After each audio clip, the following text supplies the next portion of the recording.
Welcome to ScareZone.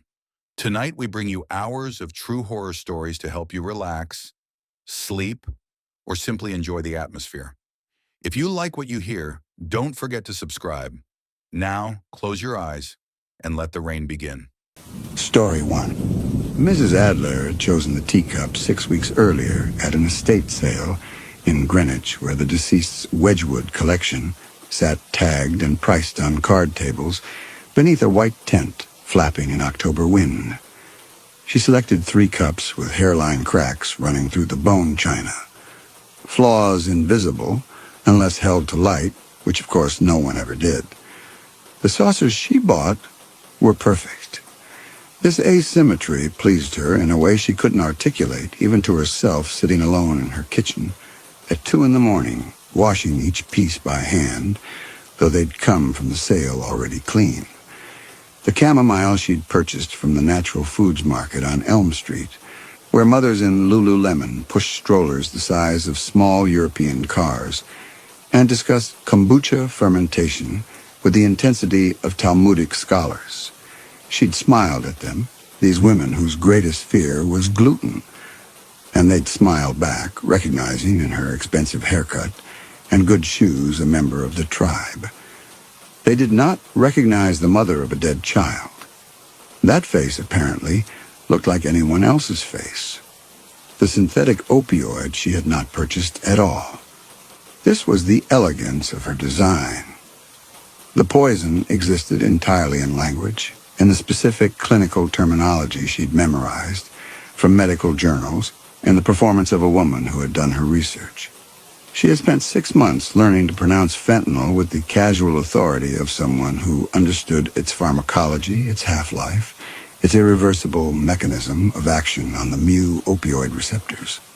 She could discuss microgram dosing with the fluency of someone who had actually measured it into T, the actual fentanyl, the dose that mattered, that had required only money and an encrypted email address. The dark web, she discovered, operated on principles more civilized than the Connecticut legal system. You paid, you received. No lawyers billing $400 an hour to explain why justice would be complicated here, why these particular boys had promising futures that deserved protection, why her daughter's death was tragic. Certainly, but perhaps not criminal. Not when you considered the pressures these young men faced, the expectations, the brutal competition for spots at Harvard and Yale. She had listened to these explanations in a conference room on the 3rd floor of the police station, her hands folded in her lap, her face composed. She had worn her gray suit, the one she saved for parent conferences about difficult topics. The detective, a tired man with kind eyes who clearly wanted to help but couldn't, had used the word insufficient 7 times. Insufficient evidence, insufficient proof of identity, insufficient grounds to pursue charges against boys whose fathers played golf with the chief of police, whose mothers chaired the library fundraiser, whose futures stretched before them, golden and inevitable as sunrise. She had thanked him for his time. She had walked to her car in the parking garage and sat behind the wheel for 40 minutes before her hands stopped shaking enough to turn the key. That was March. This was October. The trees outside her office window had turned the aggressive red that Vermont postcards promised, but Connecticut rarely delivered. The kind of crimson that looked digitally enhanced, that looked like something bleeding. She had positioned her desk so she would see those trees while she worked. She wanted to see something burning. The office itself she had decorated carefully over the summer, replacing the previous counselor's inspirational posters with framed botanical prints of medicinal plants: foxglove, hemlock, belladonna, oleander. The parents who visited never looked closely at them. They saw tasteful decor in muted frames and moved on to discussing their son's early decision strategies, their daughter's volunteer work in Guatemala that would photograph well on application essays. She had been hired in August. The school nuclear needed someone to replace Mrs. Henderson, who'd retired to Florida after 30 years of guiding Ashford Academy students into Ivy League admissions at rates that kept tuition at $60,000 annually. Mrs. Adler's credentials were impeccable. 15 years at Choate, a Ph.D. in developmental psychology from Columbia, published research on adolescent stress management. Her interview had gone beautifully. The headmaster, Dr. Whitman, had been charmed by her calm competence, her thoughtful questions about the school's culture, her understanding that Ashford parents expected results. The background check had been thorough. It had found exactly what she'd wanted it to find. Evelyn Adler, divorced twice, remarried once between the divorces, excellent references from Choate, no criminal record, no red flags. The personal tragedy buried in her past, the death of her daughter in a hit-and-run in a town 2 hours south, would have required someone to specifically cross-reference multiple name changes with unsolved cases. The victim listed in police reports was Emma Brennan, age 6. Her mother was listed as Evelyn Brennan, the surname from Mrs. Adler's brief second marriage, which had ended in divorce 3 months after Emma's death. Mrs. Adler had then reverted to her first married name, Adler, rather than her maiden name, Prescott. She'd been Evelyn Prescott, then Evelyn Adler during her first marriage, then Evelyn Brennan during her second, then Evelyn Adler again when she applied to Ashford Academy. The accident involving Emma Brennan and her mother Evelyn Brennan had been local news for a week, then forgotten. A routine background check on Evelyn Adler would find no connection. Just another tragic story in a state full of tragic stories. The boys didn't know her either. Why would they? Counselors appeared and disappeared. Adults were interchangeable authority figures who wrote recommendations and managed transcript requests. She had made herself particularly forgettable. Pleasant, efficient, never memorable. She'd learned their names, their testing schedules, their college preferences. She'd reviewed their applications with the same careful attention she gave every student. She'd written notes in her meticulous handwriting about their essays, their extracurriculars, their leadership positions. She had not written anything about the night of March 7th, when Griffin Hale had been behind the wheel of his father's Mercedes, drunk on whiskey stolen from the Vandermeer family's wine cellar during what the boys had described to police as a small gathering. She had not documented that Christopher Vandermeer had been in the passenger seat, his phone in his hand filming what he'd later deleted, and that Porter Blackwell had been sprawled across the back seat, too intoxicated to remember anything clearly, but sober enough to run when Griffin told him to run. The police had questioned them separately. The boys' lawyers had been present. The stories had aligned with clockwork accuracy. They'd been at the library studying for midterms, then at Porter's house watching a film for English class, then home by curfew. 6 witnesses confirmed this timeline. These witnesses had names like Ashford Academy's annual donor list. Their testimony had been delivered in the same conference room where Mrs. Adler had been told about insufficient evidence. Emma's body had been found by a dog walker at 6 in the morning. The medical examiner estimated time of death at approximately 9:45 the previous evening. The intersection had no traffic cameras. The pharmacy's security footage showed Emma leaving at 9:37, her mother's prescription bag in her hand, her other hand holding the stuffed rabbit she'd carried since she was 2. 7 minutes later, she was dead. The impact had thrown her 8 feet. The driver had not stopped. Mrs. Adler had identified the body. She had signed forms. She had planned a funeral. She had returned to work after 2 weeks because sitting at home was impossible, and sitting at work was merely unbearable, which felt like progress. She had smiled when colleagues expressed sympathy. She had nodded when they said time heals. She had waited. Now October light came through her window at an angle that would hit the boys' faces when they sat in the chairs she'd positioned. Now the tea was steeping in the pot she'd bought specifically for this purpose. White porcelain with a gold rim. The kind of elegant domestic object that signaled safety and civilization. Now the pastries she'd picked up from the French bakery sat arranged on a plate. Pain au chocolat and almond croissants, the breakfast food of boys who'd never worried about the cost of anything. The syringe sat in her desk drawer, still in its sterile packaging. She'd purchased it from a medical supply website that asked no questions. The Narcan label she'd printed on her home computer, using the same paper stock as the genuine article, was affixed with the care of someone who understood the details mattered. She'd handled it only with latex gloves, which she would dispose of later, but the syringe was not filled with saline solution. This seemed important, that the object they would kill for contained the very poison they feared, that salvation and destruction would be the same thing. The actual fentanyl was in 3 separate packages that had arrived at 3 separate addresses over the past month.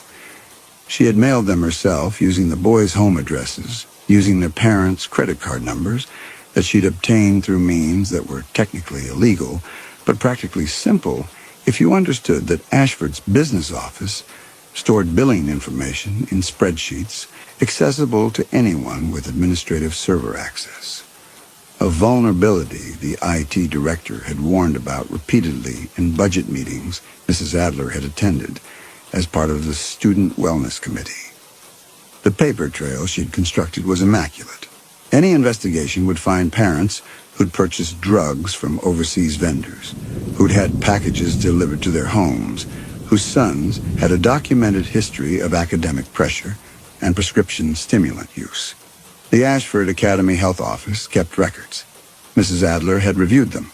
Griffin Hale had been prescribed Adderall since freshman year. Christopher Vandermeer had a standing prescription for Vyvanse. Porter Blackwell's file contained a note from his psychiatrist about medication management for ADHD, and another from the school nurse documenting episodes of severe anxiety-induced tachycardia. His heart racing so fast during exams that he'd been sent to the emergency room twice freshman year. That these boys also purchased pills illegally from a senior named Tyler Lawson was common knowledge among students, and carefully ignored by faculty who understood that Ashford's college acceptance rates depended on performance that sometimes required pharmaceutical assistance. Mrs. Adler had learned this during her first week. She'd said nothing. She'd filed the information away. She looked at the clock on her wall, a vintage schoolhouse clock she'd found at an antique store, its second-hand ticking with audible clicks that marked time in a way digital displays never managed. 2:45. The boys were due at 3. Ivy League decisions would be released at 5. She had scheduled this meeting with exquisite timing, telling each boy separately that she had important information about his application, that he should come alone, that this was routine but required immediate attention. They would arrive exactly on time. Boys like this were never late. Their entire lives had been constructed around meeting expectations, hitting deadlines, performing on demand. They had learned to smile at admissions officers and teachers and coaches with the same practiced charm, the same sense that rules applied to other people, that their futures were contracts already signed. Mrs. Adler stood and smoothed her skirt. Navy blue, conservative length, the uniform of responsible professional women who caused no alarm. She checked her reflection in the small mirror by the door. Her hair was pulled back in a low bun. Her makeup was minimal. She wore small pearl earrings that had belonged to her mother. She looked like someone's aunt, someone's thesis advisor, someone who would serve tea and offer comfort and never imagine revenge. The kettle began to whistle. She lifted it from the hot plate she kept on her filing cabinet and poured the water over the chamomile, watching the dried flowers tumble and steep, their color bleeding into clarity. The scent was sweet and slightly grassy, vaguely medicinal, the kind of smell that promised calm and healing and sleep. She set the teapot on the small table between the chairs where the boys would sit. She arranged the cups, the cracked ones, on their perfect saucers. She placed the pastries within easy reach. She turned the lock on her office door to the unlocked position, though she would lock it again once they'd entered, once they'd sat down. Once they'd accepted the tea, she would pour with steady hands and a smile that had practiced itself in her bathroom mirror until it looked maternal, concerned, warm. Everything was ready. She had checked and rechecked. She had rehearsed her lines until they felt unrehearsed, until the words would emerge with the casual authority of truth. She had imagined this moment so many times that the actual execution felt almost mundane. A performance she'd already given 1,000 times in her mind, now simply being recorded for the only audience that mattered. She thought of Emma crossing the street. She thought of her daughter's last moment of consciousness, the headlights appearing suddenly, the impossible speed, the understanding arriving too late to change anything. She thought of the driver who had not stopped, who had driven home and parked his father's Mercedes and gone to bed and woken the next morning to continue his life as if nothing had ended on dark pavement while he slept. The first knock came at 2:58. Griffin Hale, arriving early because he was the ringleader, the one who set the pace. She recognized his knock. Confident, 2 sharp raps, the knock of someone who expected doors to open. She opened the door and smiled, greeting him with the warmth she'd perfected. He entered with the physical confidence of someone who'd played varsity lacrosse since sophomore year, whose shoulders filled doorways in a way that made adults step aside. He wore the Ashford uniform, navy blazer, khaki pants, striped tie loosened just enough to suggest personality within conformity, with the ease of someone born to it. Mrs. Adler gestured to the chairs by the window. Griffin sat without hesitation, his posture perfect, his hands folded in his lap. She poured tea into the cracked Wedgwood, her movements deliberate and calming. The chamomile steamed gently. She offered him the cup and saucer. He accepted both. He did not drink yet. He was waiting for her to drink first. Some vestige of etiquette training, or perhaps caution, though his face showed nothing but polite attention. The second knock came at exactly 3 o'clock. Christopher Vandermeer, punctual as his breeding demanded. She opened the door and admitted a boy who looked like his mother's side of the family. Narrow features, pale complexion, dark hair that fell across his forehead in a way that probably photographed well. He moved with less assurance than Griffin, his shoulders slightly hunched, his hands finding his pockets immediately. When he saw Griffin already seated, something crossed his face too quickly to name. Mrs. Adler poured a second cup. Christopher took it and sat in the chair farthest from Griffin, though the distance between them was perhaps 18 inches. Not far enough to signal discord, just far enough to establish separation. The third knock came at 3:02. Porter Blackwell apologizing as he entered, his words tumbling over themselves about getting lost in the hallways. He was shorter than the other two, stockier, with the kind of face that would look boyish at 40. His tie was crooked. His blazer had a small stain near the lapel that someone had tried to remove with water, leaving a darker mark shaped like a thumbprint. Mrs. Adler poured the third cup. Porter's hand shook slightly as he accepted it. He sat between the other two, perched on the edge of his chair as if ready to bolt. The tea sloshed against the rim of his cup, but didn't spill. She sat behind her desk and lifted her own cup. Plain white ceramic, nothing special, and drank. The chamomile was slightly bitter beneath the sweetness, the temperature just this side of too hot. She watched the boys watch her drink. She saw the moment they relaxed fractionally, saw their shoulders drop, saw Griffin finally lift his cup to his lips. They drank. All 3 of them. Porter drained half his cup immediately, as if it were water and he'd been running. Christopher sipped carefully. Griffin drank with the deliberation of someone performing a task, his eyes on her face, already calculating why this meeting had been called. Mrs. Adler set down her cup. She stood and walked to the door, her heels clicking against the hardwood floor. She turned the lock. The sound was soft but definitive, the small mechanical noise of a bolt sliding home. When she turned back to face them, all three boys were looking at the locked door, then at her, then at each other. Porter's cup rattled against his saucer. He set both down on the small table with exaggerated care, as if the tremor in his hands was something he could hide through controlled movement. Mrs. Adler returned to her desk. She did not sit. She stood behind her chair, her hands resting on its back, her face composed in an expression she'd practiced until it looked like sorrow. She told them she knew what they'd done. She recited the date, March 7th, the location, the time. She described the Mercedes, the positions they've occupied in the vehicle, the whiskey from the Vandermeer liquor cabinet. She watched Griffin's face remain carefully neutral while Christopher went pale and Porter made a small sound in his throat. Griffin attempted deflection, his voice steady, asking about their applications, with practiced confusion. Mrs. Adler interrupted him with a clinical detachment. She told them about the tea they'd just consumed. She explained the synthetic opioid, the dose calibrated exactly to their individual body weights, from athletic department records. She described the pharmacology with the calm authority of someone who'd memorized medical journals, the onset time, the progression of symptoms, the inevitable respiratory failure. Christopher's cup fell.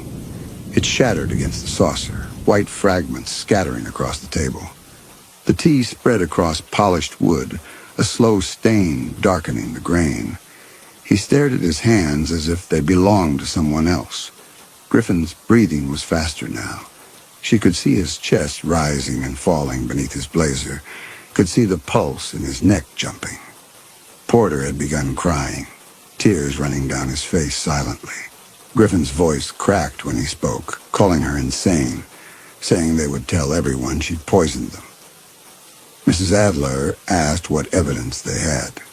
She pointed out that she'd drunk from the same pot, that the tea would test clean, that she would tell investigators the boys had arrived in distress, acting strangely, and she'd tried to calm them with tea before they became violent. She walked to her desk and removed the syringe from the drawer. She set it in the center of the blotter where all three could see it, the Narcan label clearly visible, the clear liquid inside catching the afternoon light. She explained what it was. An opioid antagonist that would reverse the fentanyl EO completely. 1 dose, 1 survivor. She told them she would step out for 10 minutes. When she returned, she expected a full written confession. Everything about March 7th, the cover-up, whose idea it was, who called the lawyers, who deleted Christopher's phone video. Whoever wrote the confession would receive the injection. She clarified. Not a novel, not an essay. Names, dates, what happened. 3 paragraphs would be enough if they were honest. Speed mattered more than detail. The symptoms would begin in minutes. Porter stood abruptly, saying they had to leave. Mrs. Adler's voice, when she commanded him to sit, came from somewhere she hadn't known she could access. The absolute authority in those 2 words stopped him mid-step. He sat. Mrs. Adler walked to her desk. She opened the bottom drawer and removed a small black box, the kind jewelry comes in. She set it beside the syringe and opened it. Inside was documentation, medical supply receipts, shipping labels with the boys' home addresses, credit card statements in their parents' names. She told them there was something they should understand before she left. The tea they'd drunk was harmless, just chamomile. The symptoms they would feel. The dizziness, the shallow breathing, the certainty they were dying, would be psychosomatic, their guilt manifesting as physical sensation. Their minds would convince their bodies they were shutting down because some part of them knew they deserved to die. Christopher's mouth open. No sound came out. She continued with surgical clarity. They would murder each other for nothing. Porter's panic would stop a heart the school nurse had documented as fragile. And the injection they would fight for, the Narcan that would make them feel safe, that was the elegant part. Narcan reverses opioid effects. But since there would be no opioid in their system to reverse, she'd filled the syringe with something else entirely. With the actual fentanyl she'd purchased from Guangzhou using their parents' credit cards. 200 micrograms in solution. The dose that would kill them, administered directly into their bloodstream while they believed they were being saved. She watched their faces process this. Griffin's expression showed calculation, trying to determine if she was lying, if this was a bluff he could call. Christopher had gone very still, his breathing shallow. Porter was already showing signs of psychosomatic response, his hand pressed to his chest. Griffin would not write a confession, she knew. His arrogance wouldn't allow it. He would try to take the syringe by force. Christopher and Porter, weaker and more frightened, would try to buy their survival with words. The confession would be written, hasty, panicked, but sufficient, before Griffin made his move. She had studied them for 6 months. She knew exactly who they were. She set the black box back in the drawer and closed it. She picked up the syringe and placed it dead center on her desk blotter. "I'll be back in 30 minutes, she said. "When I return, I expect to find that confession. Whoever wrote it gets the injection. Choose wisely." She walked to the door. Her hand on the lock, she paused. "Her name was Emma," she said quietly. "The little girl you killed. She was 6 years old. She was crossing the street to pick up her mother's prescription. The impact threw her 8 feet. And you drove away." She unlocked the door and stepped into the hallway, closing it behind her. She heard the lock engage automatically. The kind that secured from the inside but required a key from the outside. The kind she'd specifically requested when setting up her office in August. She walked down the corridor, down the stairs, across campus, to the administration building where the emergency faculty meeting had been scheduled for 3:30. A meeting she'd requested 2 weeks ago, citing concerns about student mental health and the pressure of early decision deadlines. Dr. Whitman had agreed immediately, had sent the agenda to all faculty, had booked the large conference room. Mrs. Adler signed in on the attendance sheet. She sat in the back row. She listened to Dr. Whitman discuss protocol changes and counseling resources. She contributed thoughtfully to the discussion, her comments noted by the assistant headmaster, who was taking minutes. She remained engaged, professional, present. At 4:45, the meeting ended. Mrs. Adler chatted briefly with the English department chair about a student's essay. She walked slowly back across campus, timing her return. At 4:52, she unlocked her office door with her key. The scene inside was worse than she'd imagined, which meant it was exactly what she'd needed. The office had been destroyed. The tea table was overturned, shattered wedgewood scattered across the floor, mixed with chamomile and blood. The botanical prints hung crooked. Papers from her desk covered the floor like snow. Griffin was on the floor near the overturned chair. His face was unrecognizable.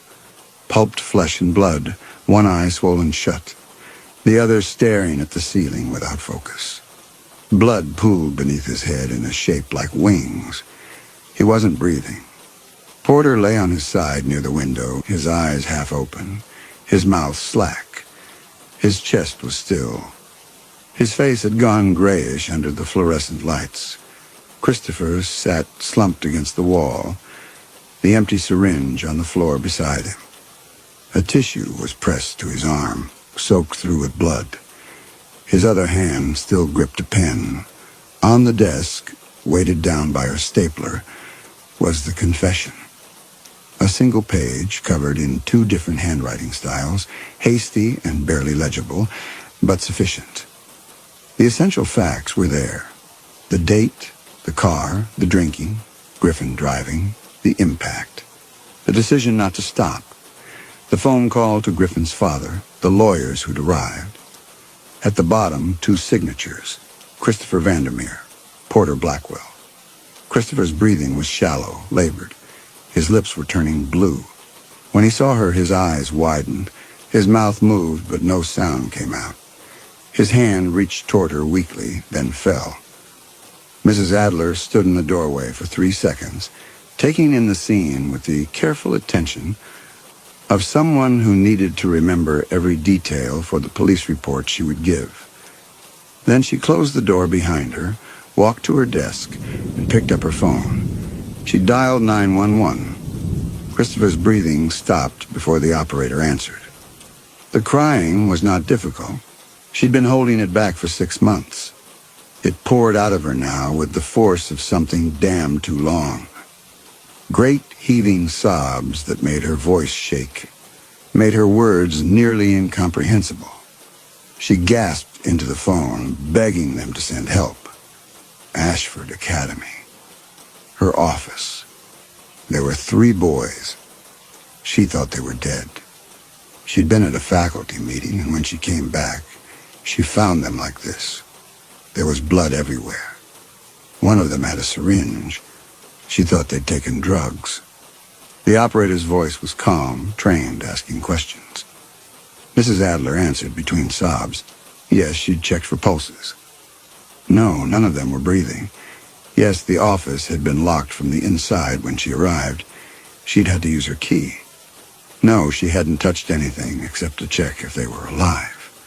She'd been at an emergency faculty meeting from 3:30 to 4:45. There were witnesses. The assistant headmaster had taken attendance. She hung up, she sat in her chair and looked at the room she'd constructed. 3 bodies arranged in a tableau of self-destruction. A written confession signed by 2 of them. Brief, panicked, but legally sufficient. A syringe that would test positive for fentanyl. Christopher's fingerprints clear on the plunger, smudged partials from the struggle before he'd finally gotten it. Shattered teacups and blood, and the evidence of violence that told a story. A story of boys who'd purchased drugs, who'd fought over a final dose, who'd killed each other in their desperation. The paper trail would lead to their parents. The shipping records, the credit card statements, the packages delivered to 3 expensive houses in the past month. The health office files documenting prescription stimulant use. The culture of pharmaceutical assistance that Ashford Academy quietly encouraged. The pressure these boys had been under. The police would find a tragedy. 3 promising young men destroyed by drugs and pressure and violence. A counselor who'd been at a documented faculty meeting when it happened, who'd returned to find them dead, who'd done everything she could. A mother who'd lost her daughter to a hit and run 6 months earlier and moved away to start over, who'd never known the boys responsible, were dying in her office while she sat in a conference room discussing student mental health. The confession would complicate things. The investigators would read it. They would see the names, the details about March 7th, the description of a crime that matched an unsolved case from a town 2 hours south. They would verify the signatures. They would wonder why these boys had written this confession, why they'd decided to admit to killing a little girl on the same day they died. Perhaps guilt had driven them to it. Perhaps the drugs had made them confess. Perhaps they'd known they were dying and want to clear their consciences. The investigators would construct their own narrative. Mrs. Adler would tell them the truth, that she'd scheduled a routine meeting with 3 seniors about their college applications for 3 o'clock, that she'd been called to an emergency faculty meeting at 3:30, that when she returned at 4:52, she'd found them dead.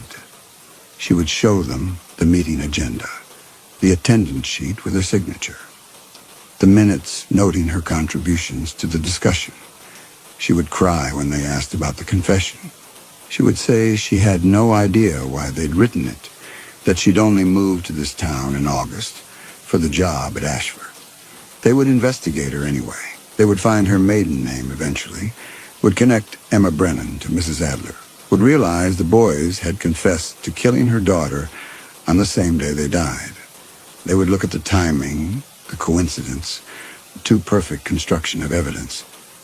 But they would find a woman who'd been at a faculty meeting when the boys died, who had witnesses placing her in a different part of the building, who'd made a frantic 911 call reporting bodies she'd discovered, who had no clear method of forcing 3 athletic teenage boys to drink poison tea, write a confession, and kill each other, who had no access to fentanyl, no way to have purchased it, no opportunity to have administered it.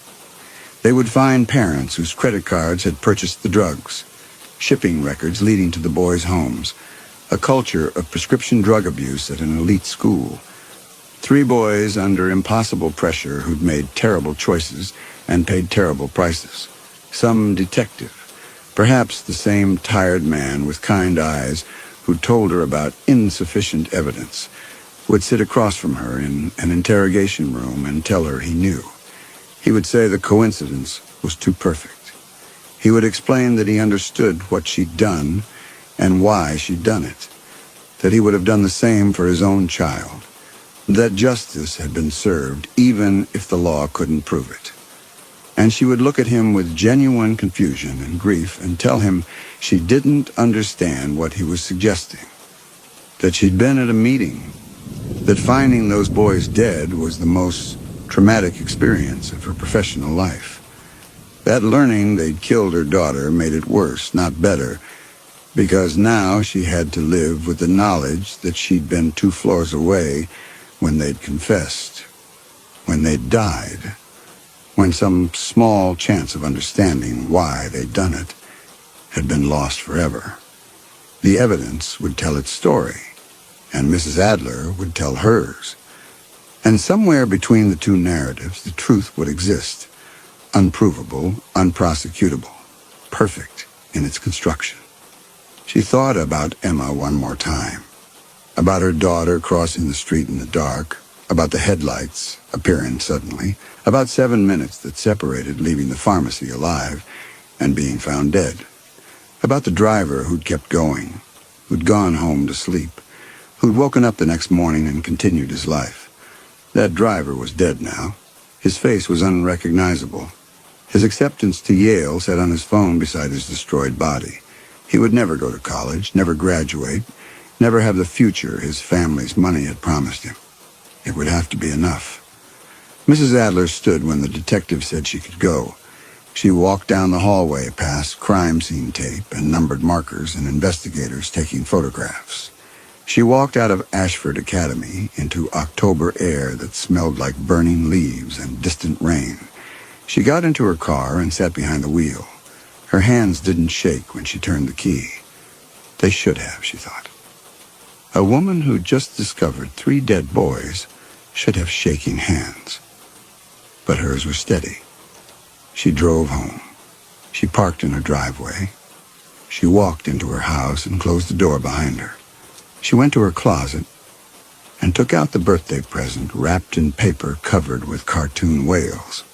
She carried it to Emma's room, the room she'd kept exactly as it was, with the bed made and the stuffed animals arranged and the books on the shelf, and set it on the dresser. She sat on Emma's bed. She looked at the present she would never give, at the room her daughter would never sleep in again, at the space that held the shape of everything she'd lost. The boys were dead. The confession existed. The police would close the hit-and-run case. Justice, in its way, had been served. Mrs. Adler sat on her daughter's bed and did not cry. She'd cried enough. In the police station, in the courthouse, in the parking garage, on the phone to 911, in the hallway outside her office. She'd cried for 6 months. Now she simply sat in the October light coming through Emma's window, in the room that would always be waiting for a little girl who would never come home, and felt the emptiness where her daughter should have been. The revenge was complete, perfect, unprovable. And Emma was still dead. Mrs. Adler sat in the silence in the autumn light and understood that this was what she had now. This room, this absence, this carefully constructed justice that changed nothing except that the boys who'd taken Emma's life no longer had theirs. It would have to be enough. Outside, the October trees burned red against the sky that was beginning to darken. Soon it would be evening. Soon the parents would be notified. Soon the news would spread through Ashford Academy and the town and the networks of wealthy families whose sons had died today. But in Emma's room, time had stopped 6 months ago. The clock still read 9:43. The moment Mrs. Adler had frozen it, the estimated time of her daughter's death. The calendar still showed March. The world still held its breath, waiting for a little girl who would never return. Mrs. Adler sat in that frozen moment and let the present happen somewhere else, to someone else. The investigation would continue. The evidence would tell its story. The truth would remain exactly where she'd built it. Visible and invisible at once. Provable and unprovable. Perfect in its construction. She had given the boys exactly what they'd given Emma. A moment of terror. A choice that seemed like salvation, but was actually doom. An understanding, in their final moments, of what they'd done and what it had cost them. She had taken their futures the way they'd taken Emma's. But nothing would ever be enough. Emma was still dead. Mrs. Adler stood. She smoothed Emma's bedspread where she'd been sitting. She straightened the stuffed animals on the shelf. She turned off the light and closed the door, leaving the room exactly as it was, exactly as it would stay. A space preserved in amber for a child who'd stopped at age 6 on a dark street in March. She walked to her own room. She changed out of her blood-spattered clothes and put them in a plastic bag. Evidence, though of what crime no one would ever prove. She showered. She dressed. She looked at herself in the mirror and saw the same face she'd seen in the faculty bathroom 8 hours earlier. A woman in her early 40s, brown hair going gray, tired eyes. A woman who'd lost her daughter and then lost herself in the careful construction of revenge. A woman who'd won and discovered the victory was hollow. Mrs. Adler turned off the bathroom light. She walked downstairs. She made herself tea, chamomile, from the same box she'd used in her office. She sat at her kitchen table and drank it while the October dark gathered outside her windows. Tomorrow the investigation would continue. Tomorrow she would give her formal statement. Tomorrow the parents would bury their sons and Mrs. Adler would continue teaching at Ashford Academy, helping students plan their college applications, writing recommendations, serving tea to anxious seniors in her office. Tomorrow she would continue being the woman she'd become, the one who'd served poison disguised as salvation, who'd watched boys destroy themselves, who'd built perfect revenge and discovered it was hollow. But tonight she sat in her kitchen and drank chamomile tea and thought about Emma, about her daughter's laugh and her obsession with penguins and the way she'd carried that stuffed rabbit everywhere, about all the birthdays that would never happen, about all the futures that had ended on dark pavement in March. The tea was bitter beneath its sweetness. Mrs. Adler drank it anyway. Outside, the October night was cold and clear. Inside, a mother sat alone in a kitchen that was too quiet, in a house that was too empty, in the space between revenge completed and nothing changed. Emma was still dead. She finished her tea. She washed the cup and dried it and put it away. She turned off the kitchen light. She climbed the stairs to her bedroom. She lay down in the dark and closed her eyes. Sleep, when it came, was dreamless. In the morning, she would wake up and continue. She would answer the detective's questions. She would maintain her composure. She would perform the role of traumatized counselor with the same exacting care she'd performed every other role in this careful construction. And somewhere, in 3 expensive houses, and Mrs. Adler would remain exactly what she appeared to be. A woman who'd been in the wrong place at the wrong time. Or the right place at the right time, depending on how you measured justice. She lay in the dark and felt the emptiness Emma's death had created. Unchanged, unfillable, permanent. She would carry it forever, this absence, this void where her daughter should have been. She closed her eyes and waited for tomorrow. It would come whether she wanted it or not.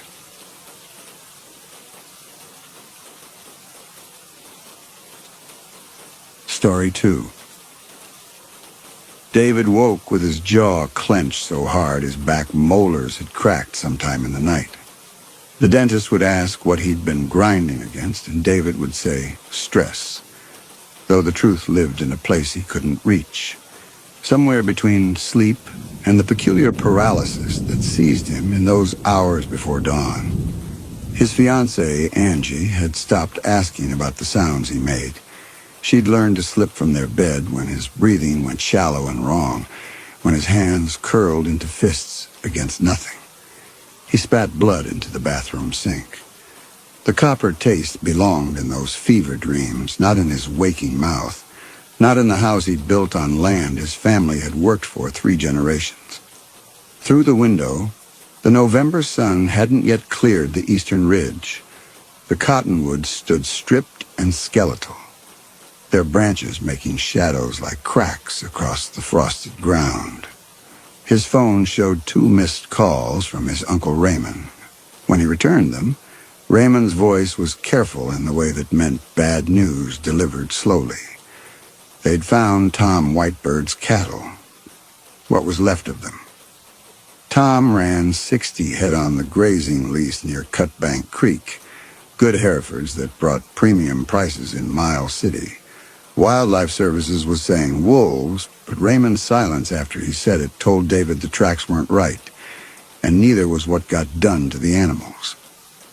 David drove out in his truck, the heater blasting against cold that seemed to come from inside his bones rather than the morning air.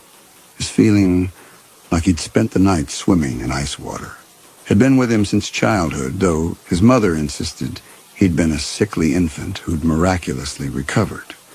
He had no memory of being sick, only these mornings when his body felt like it belonged to someone else, when his muscles ached from exertions he hadn't made. The kill site sprawled across a 1/4 acre of Tom's winter pasture. 7 carcasses, though the term didn't capture what he was looking at. The cattle had been torn apart with a violence that seemed personal. Ribs jutted from body cavities emptied of organs. The snow around each animal was churned into red slush, frozen now into peaks and valleys that recorded the thrashing. The blood had sprayed 20 feet in some places, painting the sagebrush in dark streaks. Raymond stood with Tom and 2 tribal police officers David didn't know well.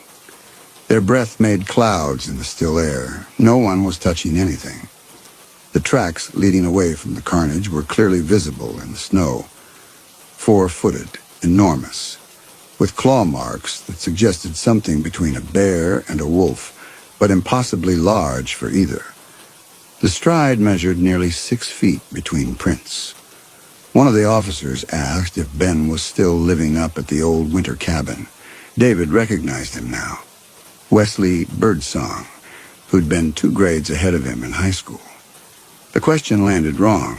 Ben had moved to the cabin 8 years ago, shortly after David had landed the contract job with the Bureau of Indian Affairs. Their mother said Ben needed solitude, though that was her kind way of saying he couldn't be around people anymore. David visited when he could, bringing supplies Ben never asked for, sitting in silence broken only by the propane heater's hiss. David told them Ben hadn't left that place in years, that he could barely walk to the outhouse. Wesley wrote something in his notebook and said the tracks headed northwest, toward Ben's land. Raymond cut in, pointing out that half the reservation was northwest of here. But David was studying the tracks again, feeling something shift in his chest like a stone settling into mud. The prints led in a straight line toward the ridge that separated Tom's lease from the family parcels. Ben's cabin had on the far side, tucked into a draw where the willows grew thick around a spring. David had last been there in September, bringing Ben's insulin and blood pressure medication. His brother had answered the door in clothes that hung on his frame like laundry on a line, his face gray beneath 3 days of stubble. In his truck alone, David followed the dirt track toward the ridge. The route took him past the old foundation, where their grandmother's house had stood before the fire. His headlights swept across the tumbled stones, and for a moment, he thought he saw a figure standing among them, something tall and wrong in its proportions. But when he looked directly, there was only the shell of the root cellar with its door hanging open on rusted hinges. The paralysis dreams were getting worse. Last night he'd been trapped in a body that wouldn't respond, couldn't move, could only feel pain radiating from somewhere deep in the bones. He'd tried to scream but had no voice, tried to open his eyes but the lids were sealed. In the dream there was a presence nearby, something breathing in rhythm with his own breath, and he'd understood with terrible certainty that he was not alone in the darkness of his own skull. He'd woken to Angie shaking him, her hands gentle but insistent. The bedroom smelled like sweat and something else, something wild that didn't belong between clean sheets. His pillow was damp. When he'd gotten up to splash water on his face, he'd found his feet dirty, not dusty, but caked with mud that flaked off onto the bathroom tile. He'd cleaned it quickly, before Angie could see, and told himself he'd been sleepwalking again, though he'd never sleepwalked in his life until these past few months. Ben's cabin appeared in his headlights, set back from the track in a clearing that had once been cultivated. The windows were dark despite the late afternoon hour. David's knock on the door echoed in the silence. Inside, something moved. A scraping sound, like furniture dragged across bare floors. His brother opened the door 8 inches, enough to show half his face. The visible eye was bloodshot, the lid drooping. Ben had always been the strong one, the brother who'd carried David on his shoulders when they were children, who'd built the tree fort in the cottonwood behind their mother's house using only hand tools and determination. Now he looked like he'd aged 30 years instead of 10. His left hand, visible on the doorframe, trembled with a palsy that hadn't been there in September. When David mentioned Tom Whitebird's cattle, told him something had torn them apart, Ben's eyes shifted away from his face, focusing on something past his shoulder in the gathering dusk. He said it was nothing to do with him. David pushed. The tracks led this direction. Ben countered that there were a lot of directions from Tom's place and started to close the door.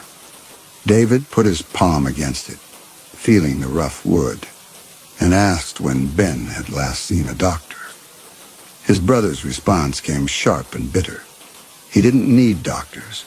The unspoken question hung between them. What do you need, then? But David couldn't bring himself to voice it. Ben looked at him with something raw in his face, something that might have been rage or despair or both wound together. Then he closed the door, and David heard the bolt slide home. On the drive back, David's headlights caught the tracks again where they crossed the road. In the growing dark, they looked even larger, the claw marks gouged deep into frozen earth. He stopped and got out, crouching beside them with his phone's flashlight. The prints were fresh, made within the last day and maybe the last few hours, and they were heading toward Tom's land from the direction of Ben's cabin, not away from it. He took photographs, though he wasn't sure what he'd do with them. The cold was seeping through his jacket, but underneath that was the deeper cold, the one that lived in his marrow. His hands were shaking as he climbed back into the truck. In the rearview mirror, his own face looked unfamiliar, the eyes too wide, the jaw set at an angle he didn't recognize. The nightmares came again that night. In them, he ran on all fours through darkness, thick as tar, his breath steaming in air that tasted of blood and sagebrush. His body moved with a power he'd never possessed, muscles bunching and releasing as he covered ground in great leaping strides. Ahead of him, something fled. He could smell its terror, feel its heartbeat pounding through the earth. When he caught it, the tearing and the feeding were ecstatic, a release of something long pent up inside him. The blood was hot and thick and right. He woke, choking, Angie's hand on his chest. Her face was pale in the streetlight coming through their bedroom window. She told him he'd been growling in his sleep, but then she corrected herself, her voice dropping to a whisper. Not growling. It was... She swallowed hard. It was like a deer screaming. Like when a wolf gets it. I've heard it on nature shows, that exact sound when the predator hits the neck. You made that sound, David. The prey sound and the kill sound at the same time. Her hands were shaking when she pulled away from him. She wouldn't meet his eyes. He showered in water hot enough to scald, scrubbing at skin that felt contaminated. When he got out, he found more mud in the bathroom, dark smears on the tile near the door. He cleaned it before Angie could see, but his hands were shaking so badly, he knocked over the bottle of cleaning solution. The astringent smell of ammonia and bleach made his stomach heave. When he returned to the bedroom, Angie was sitting on the edge of the bed, holding something between her fingers. She looked up at him with eyes that held a question she didn't want to ask. It was a tuft of hair, coarse, reddish-brown, the exact color of Tom Whitebird's Herefords. She'd found it snagged on the cuff of his pajama pants, which lay on the floor where he'd stripped them off before showering. Where did this come from? Her voice was barely audible. David's mouth opened, but no words came out. The hair was impossible. He hadn't been near Tom's cattle. Hadn't been anywhere near them except in the dreams, in the nightmares where he ran and hunted and fed. But those were dreams. Just dreams. Angie stood and let the tuft fall to the floor. She didn't wait for an answer. She walked past him into the bathroom and locked the door, and he heard the shower start. Heard her turning the water up as hot as it would go, washing off the contamination of having touched him. At breakfast, Angie watched him push eggs around his plate. She'd stopped eating her own food, her fork suspended halfway to her mouth. She asked what was happening to him, and the question hung in the air like something physical. He wanted to tell her about the dreams, about the paralysis and the cattle hair, and the way his body felt like a borrowed coat that didn't quite fit. But the words stuck in his throat, glued there by shame and something deeper, a fear that naming it would make it real. He said it was work stress. She set her fork down carefully, and when she spoke, her voice was flat and final. "Don't lie to me." The words landed like a slap, but he had nothing else to give her. The truth was a thing he couldn't articulate, couldn't even fully see. It lived in the gap between sleep and waking, in the spaces his memory wouldn't touch. And now it was leaving evidence. Mud on his feet, cattle hair on his clothes, sounds from his throat that shouldn't be possible. 2 days later, they found Maria Cutbank's dog. David got the call from Wesley Birdsong while he was in the BIA office, reviewing land use permits that had piled up during his distraction. The dog had been a Malamute, 90 pounds of muscle and fur that Maria had raised from a puppy. It had been found in pieces scattered across her yard. The chain it had been tied to snapped like thread. As Wesley described the scene, David's mouth flooded with saliva, and beneath that the taste of warm meat and fur. He gagged, covering it with a cough, and pressed his palm against his desk to steady himself. The taste faded, leaving only the sour residue of the coffee he'd drunk an hour ago. His hand on the desk looked strange, the fingers too long, the knuckles too prominent. He pulled it back and shoved it in his pocket.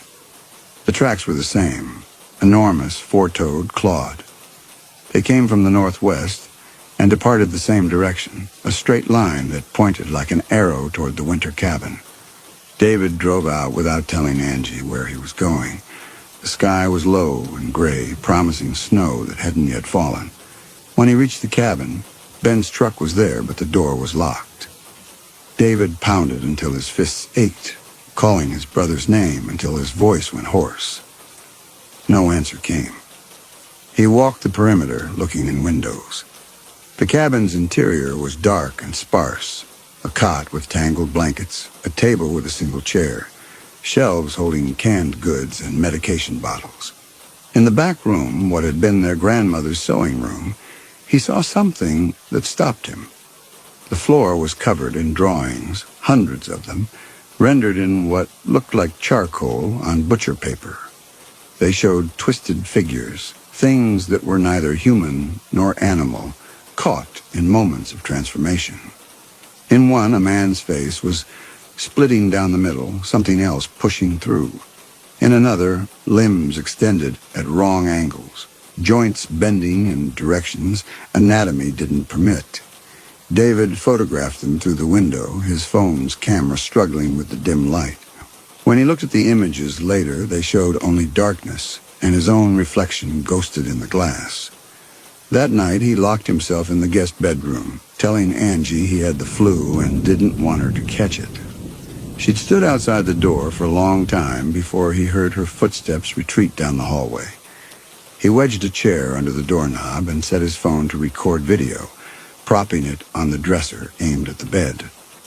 The paralysis came just after 3 in the morning. He felt it beginning, a creeping numbness that started in his extremities and worked inward, claiming territory, inch by inch. His fingers went first, then his hands, then the crawling deadness moved up his forearms. He tried to sit up and couldn't, tried to call out and managed only a strangled sound in the back of his throat. The ceiling above him began to pulse and breathe, the texture of the drywall becoming scaled like something that had once been alive. But this time he fought it. He forced his eyes to stay open, forced himself to remain conscious even as the paralysis tightened its grip. And in that state between dreaming and waking, he felt it happen. The terrible unmooring, the sensation of being pulled from his own body like a hand slipping free of a glove. He was rising, floating, looking down at himself sprawled on the bed. And then he was rushing away, pulled by something inexorable toward the northwest, toward the ridge and the winter cabin, and he slammed back into his body with a violence that left him gasping. The first light of dawn was seeping through the curtains. His phone lay on the floor, its battery dead. When he managed to stand, every muscle screaming, he found his hands covered in scratches, the skin beneath his fingernails packed with dark earth that smelled of deep places, of rot and mineral and ancient decomposition. The video showed nothing. 6 hours of him lying motionless on the bed, so still he might have been dead. At his office, David pulled up the BIA's land records, searching through old survey maps and deed transfers. He was halfway through tracing a boundary dispute when the smell hit him. Hot copper and split intestines, the exact scent of fresh-killed cattle in summer heat. His stomach heaved. He looked around the office, but no one else reacted. The smell faded as quickly as it had come, leaving only the antiseptic odor of commercial carpet cleaner and old coffee. He tried to focus on the screen, but his coffee tasted wrong. Not stale. It tasted like blood, thick and warm and coating his tongue. He spat it back into the mug and stared at the liquid, which looked exactly like coffee, light brown with a swirl of creamer. When he tasted it again cautiously, it was just coffee. His hands shook as he resumed the search.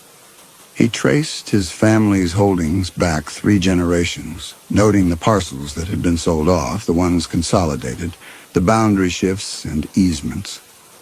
The winter cabin sat on 40 acres that had belonged to his great-grandmother, passed down through his grandmother to his mother, who deeded it to Ben on his 25th birthday. The land was marked with an old designation he'd never seen before. Traditional use, ceremonial access restricted. He scratched at his shoulder blade, at an itch that burned like fire ants crawling under his skin. When he rolled his shoulder to reach it better, he felt something shift beneath the surface, something moving wrong. He stood and went to the bathroom, locked himself in a stall, and pulled his shirt over his head. In the fluorescent light, His back looked normal. Pale skin, a few freckles, the scar from where he'd fallen off his bike at 12. But as he watched, the skin seemed to ripple, and for one impossible second he saw coarse hair pushing through the pores, dark and thick. He blinked hard, and it was gone. Just skin. Just his normal skin. His reflection in the mirror showed eyes that were too wide, pupils blown out despite the harsh light. He splashed water on his face and told himself it was stress, lack of sleep, the weight of everything pressing down. But when he looked at his hands braced against the sink, his fingernails seemed wrong. Thicker, curving slightly, almost yellowed. He flexed at his fingers and they were normal again, the nails he'd always had, bitten short and ragged. He called the tribal cultural office and spoke to Lorraine Blackfeet, who managed the archives. She remembered his grandmother, said she'd been a healer who knew the old ways. When David asked about the land designation, Lorraine's voice changed, became careful. Some places were set aside, she said, for ceremonies that needed privacy, or for ceremonies that shouldn't be done at all anymore. David felt cold spreading through his chest. What kind of ceremonies? The kind your grandmother would have known better than to talk about. Lorraine paused, and he could hear papers rustling. Your family has old ties, David. Old obligations. Some of them didn't end just because we started driving cars and using electricity. She told him to come see her, that she had documents she couldn't discuss over the phone. He drove to the cultural center immediately, but when he arrived, Lorraine's office was locked, her desk empty. The receptionist said she'd called in sick, which was strange because she'd been there an hour ago. David left his number and walked back to his truck, feeling watched. That evening, Angie's mother called. Someone had killed their horse, an old gelding they kept in the pasture behind their house. The animal had been torn apart, its body scattered across 100 yards of frozen ground. The tracks were the same, enormous, four-toed, impossible. Angie was crying when she told him. Her parents wanted to know if it was safe to stay in their house. They wanted to know what was out there, what could do that to a 1,000-pound animal. David held her and said nothing, because the truth was forming in his mind like ice crystals, each piece connecting to the next in a pattern he didn't want to see. He drove to Ben's cabin at midnight, his truck's headlights cutting through darkness thick as wool. No lights showed in the windows. He pounded on the door until his fists were numb, calling his brother's name. The silence that answered was profound, absolute. He broke the door down with his shoulder, the old wood splintering around the lock. The cabin's interior smelled of sweat and medicine, and something underneath both, something animal and wrong. The cot was empty, the blankets twisted into knots. On the table lay Ben's medications, a week's worth of pills still in their organizer. His brother hadn't been taking them. David searched the cabin methodically, opening every drawer, looking under the furniture. In the back room, among the drawings, he found a journal. The pages were filled with Ben's handwriting, but the script changed from entry to entry, sometimes neat and controlled, sometimes a frantic scrawl that tore through the paper. The early entries were dated 12 years ago, from the summer David had been 15. I did it. I traded with them. David will live. That's all that matters. The change comes at night. I can feel it starting. Like my bones remember a different shape. I have his body for 12 hours. He has mine. He doesn't know. He thinks the paralysis is a dream. I run. God help me, I run. And when the hunger comes, I can't stop it. David's hand shook so badly he almost dropped the journal. He kept reading, the entries becoming darker, more fragmented. The disease is eating me from the inside. When I'm in his body, I'm whole. When he's in mine, he feels what I feel. But he doesn't remember. The blessing of that small mercy. I tried to end it when I was myself, but I couldn't, because destroying this body destroys us both. The hunger is getting worse. I try to hunt only animals. I try.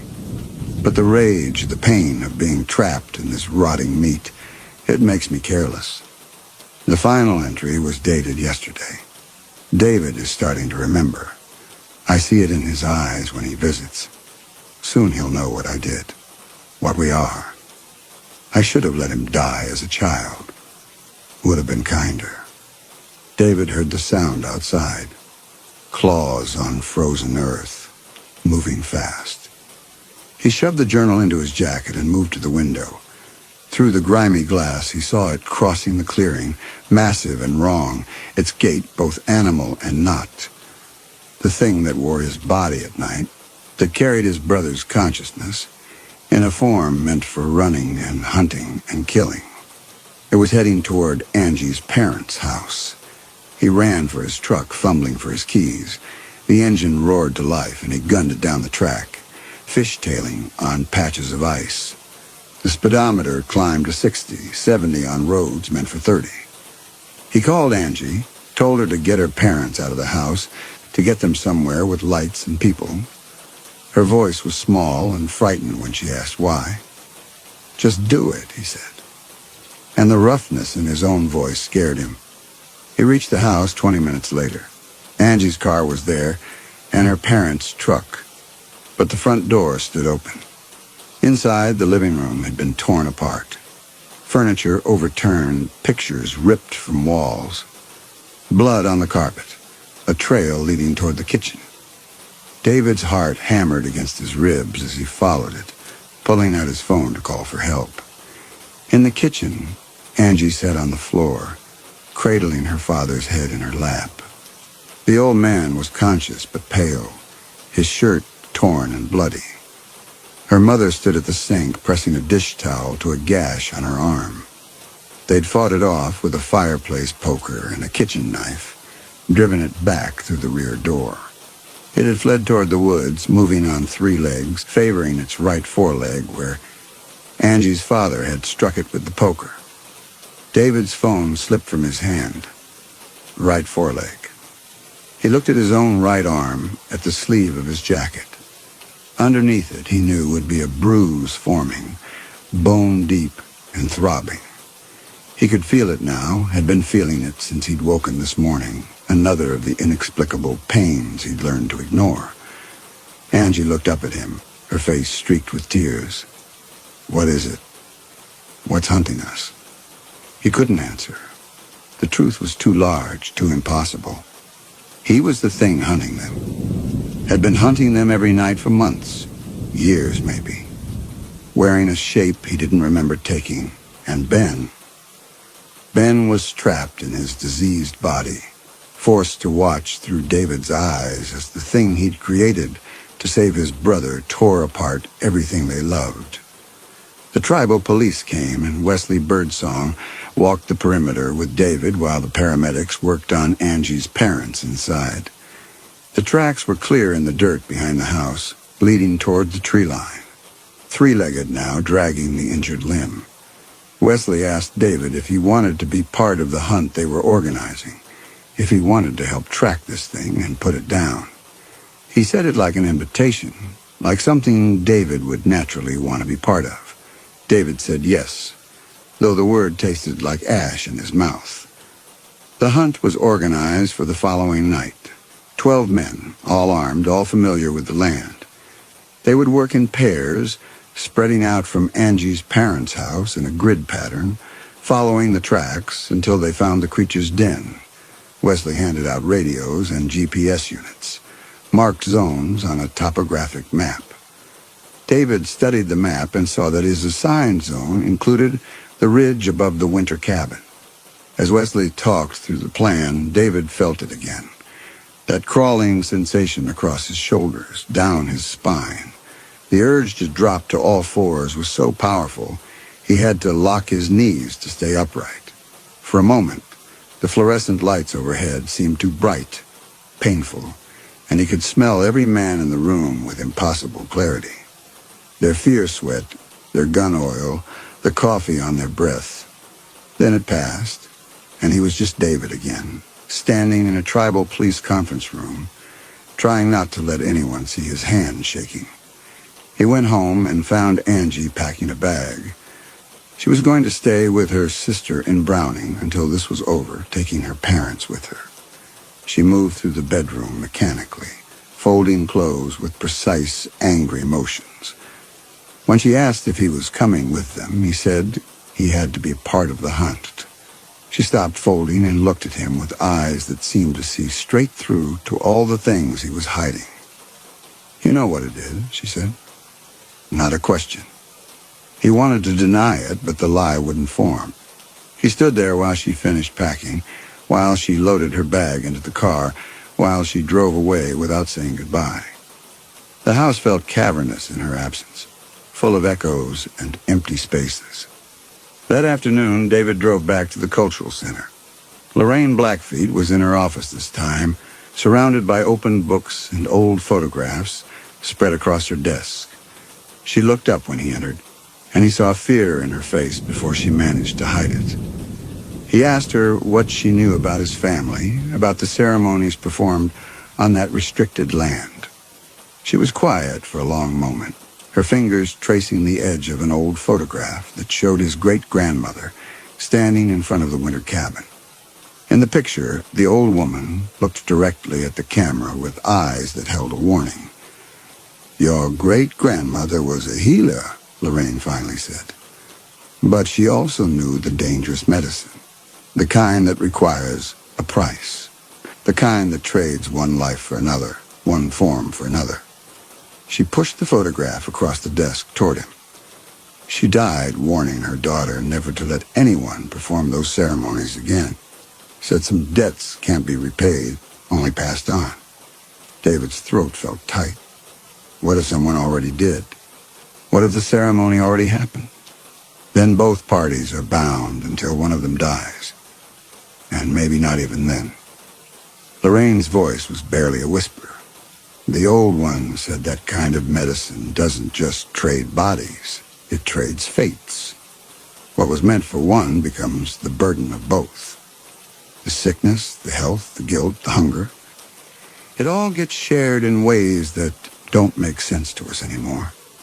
She told him about the old stories, the warnings passed down about ceremonies performed in desperation. A mother who traded places with her dying child and ended up spreading disease to both of them. Twin brothers who switched lives and drove each other mad. A woman who bargained for her husband's return from war and brought back something that wore his face but dreamed in someone else's nightmares. The pattern was always the same. The trade worked, but it worked too well, binding the participants in ways that destroyed them both. If your brother made that trade, Lorraine said, he gave you his health but kept his consciousness. Every night, you become the vessel for his spirit in a body that's whole. And he's left in yours in the meat that's falling apart. That kind of split, that kind of wrong proximity, it creates something new, something hungry.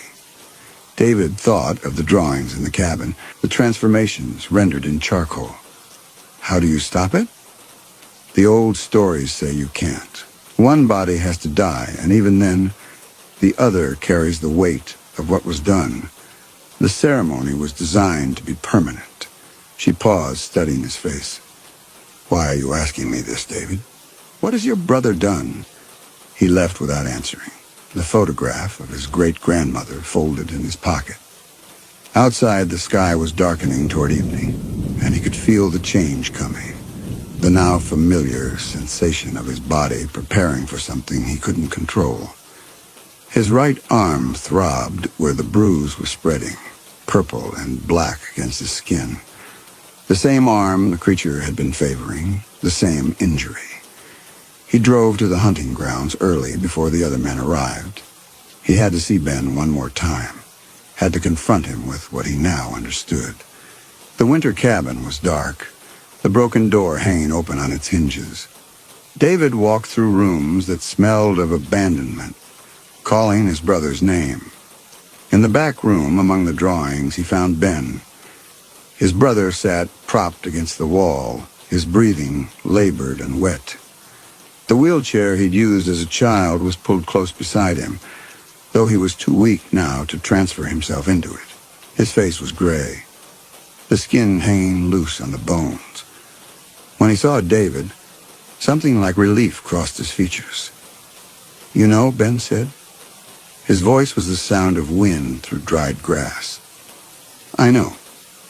David knelt beside him, and up close he could see how far gone his brother was. The tremor in his hands had become a constant shake. His lips were cracked and bleeding. Whatever disease should have killed him as a child was finally claiming its due, accelerated by years of nightly absence from this failing body. "I'm sorry." Ben's eyes were wet. "I thought I could control it. I thought I could just run at night, feel strong for a few hours. I didn't know about the hunger. Didn't know the change would make me into something that needed to feed." David understood now. The disease hadn't just been transferred. It had been transformed. In the nightly exchange, his brother's consciousness inhabited David's healthy body, but it brought with it the rage and pain and desperate need of the sick one. The transformation between them created something neither human nor animal, something that existed in the gap between two incomplete selves. "You have to stop it," Ben said. "The thing we've become." "How?" David's voice cracked. "It's me. It's you. It's both of us." Ben's eyes closed. "I know. I'm sorry." His hand found David's wrist, the grip surprisingly strong. "At least if you hunt it down, you choose when it ends. You don't wake up one morning locked in meat that won't work anymore." The truth of it settled into David's bones. There was no good ending to this, no way to undo what Ben had done when they were children. The trade had been made, and the price was coming due. Either David killed the creature, killed his own transformed body, and became trapped in Ben's dying one, or he let the creature continue killing until someone else brought it down, probably taking David's spirit with it. "I should hate you," David said. "You should." Ben's eyes closed. "I'd hate me too." Outside, David heard trucks arriving, men's voices calling to each other in the gathering dark. The hunt was beginning. He stood and looked down at his brother, who'd sacrificed everything to save him, from a death that was only being delayed, not defeated. The love that had driven Ben to make that childhood bargain was the same love that had doomed them both. He left the cabin and joined the other hunters, checking his rifle with hands that barely shook. Wesley assigned him to work with Raymond, and together they moved into the darkness, following the three-legged tracks that led deeper into the ridges and coulees of the family land. The night was clear and cold, the moon 3 days past full. David's breath plumed in the air, and he could feel his body growing heavier, slower, as if he were walking underwater. The change was coming. He could feel it building in his bones, the terrible pull toward that other existence. They walked for 2 hours, following tracks that grew fresher with each mile. The creature wasn't trying to hide anymore. It was leading them somewhere specific, and David realized with mounting dread that it was heading toward the sacred ground his great-grandmother had protected, toward the place where the ceremony had first been performed. Raymond saw it first, a flash of movement among the trees, too large and wrong to be natural. He raised his rifle, but David grabbed the barrel and forced it down. "Let me," David said. His uncle looked at him with eyes that held too much understanding. Raymond had been there when David was a child, had watched Ben carry his sick little brother everywhere, had seen the desperation in their family. He'd also been there the summer everything changed, when David's miraculous recovery had coincided with Ben's retreat from the world. "You know what it is," Raymond said. The same words Angie had used, inflected with the same terrible certainty. "Yeah." David's voice was steady. "I know what it is." Raymond handed him a hunting knife, the blade worn smooth from decades of use. "Then you finish it, one way or the other." David moved into the trees alone, following the tracks to a clearing he recognized. This was where he and Ben had camped as children, where they'd watched meteor showers and told each other stories. The grass was trampled flat, and in the center of the clearing, the creature waited. It was massive, grotesque, its form flickering between states. Sometimes, clearly, David's body stretched and twisted. Sometimes something purely animal, sometimes caught between the two in ways that violated anatomy and reason. Its right foreleg was useless, the bone shattered where Angie's father had struck it.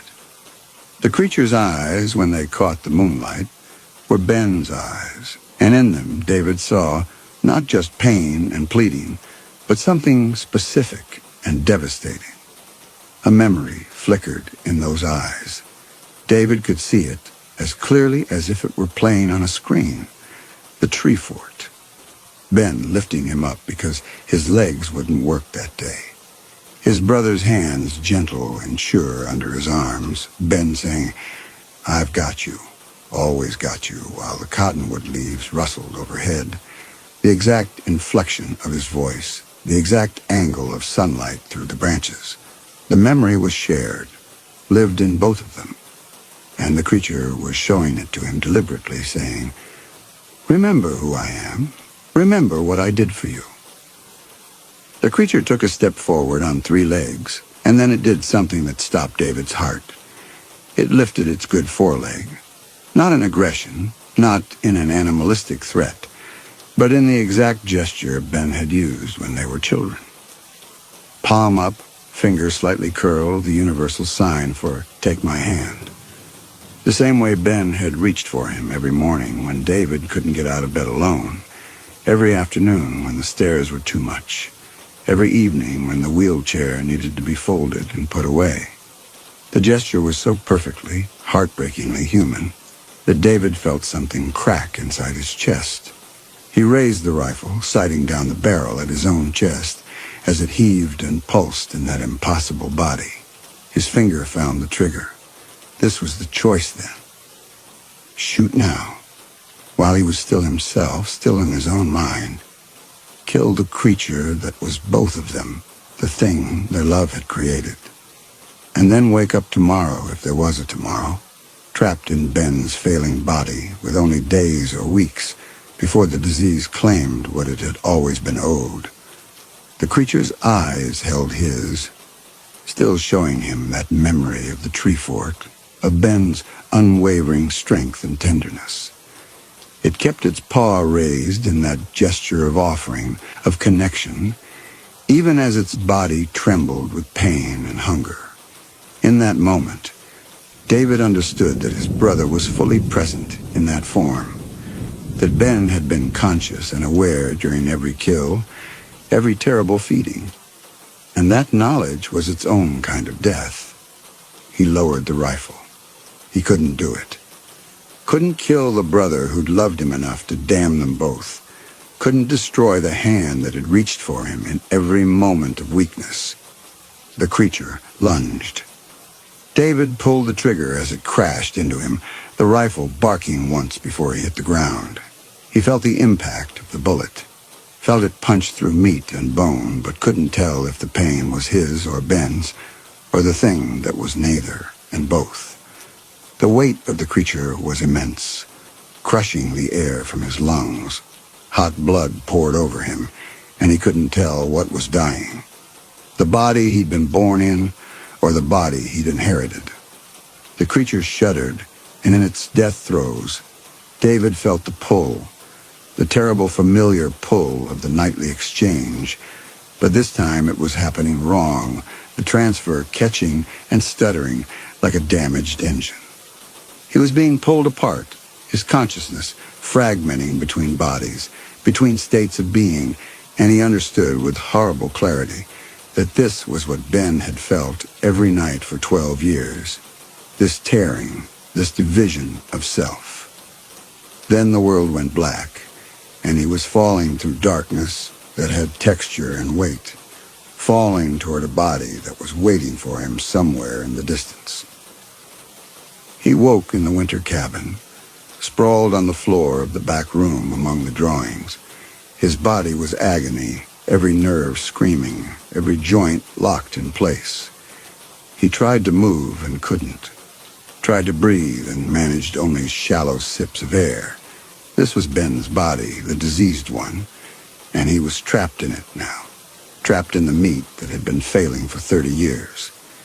He heard footsteps on the cabin's porch, voices calling his name. Raymond's voice and Wesley's and others he couldn't place. They'd heard the gunshot and come running. They would find him here, find him like this, and what could he possibly tell them? That he'd shot himself in his brother's body while his brother's consciousness wore his. That the thing they'd been hunting was both of them and neither of them. The door opened, and Raymond's silhouette filled the frame. His uncle crossed the room and knelt beside him, and David saw the knowledge in his face. Raymond had always known or suspected, or had chosen not to see until now. Ben? Raymond asked, and the question was a kindness, a way of asking which of them had survived. David tried to answer, but had no voice. Tried to shake his head, but the muscles wouldn't respond. He was locked in, trapped in a body that was already more tomb than vessel. In the clearing, his original body lay dead, and Ben's consciousness with it. The trade was finally broken, but the price was everything. Raymond's hand found his, the grip warm and solid. "I've got you," he said, though they both knew there was nothing to be got, nothing to be saved. The disease was too far advanced, the body too far gone. David had days at most, and those days would be spent in increasing agony, feeling his organs fail one by one, his mind sharp and aware inside meat that had already begun its final shutdown. He tried to tell Raymond about Angie, about wanting to say goodbye, but his throat produced only a wet rattle. His uncle seemed to understand anyway, the way families sometimes does, and pulled out his phone to make a call. In the distance, David heard an ambulance siren, though he knew there was nothing they could do. He'd won the hunt. He'd killed the creature. And in doing so, he'd condemned himself to die exactly the death Ben had been trying to save him from all those years ago, slowly, painfully, trapped in a body that had betrayed him from the beginning. His great-grandmother had been right. Some debts couldn't be repaid, only passed on. The ceremony had worked exactly as intended. He'd been given his brother's health and strength, and Ben had been given his disease and his dying. They'd shared it all back and forth across the years until neither of them could carry it alone. The last thing David saw before his vision began to fail was the photograph that had fallen from his pocket when he collapsed. His great-grandmother standing in front of this same cabin, her eyes holding a warning he'd learned to read too late. Some trades are too terrible to make, even out of love, especially out of love.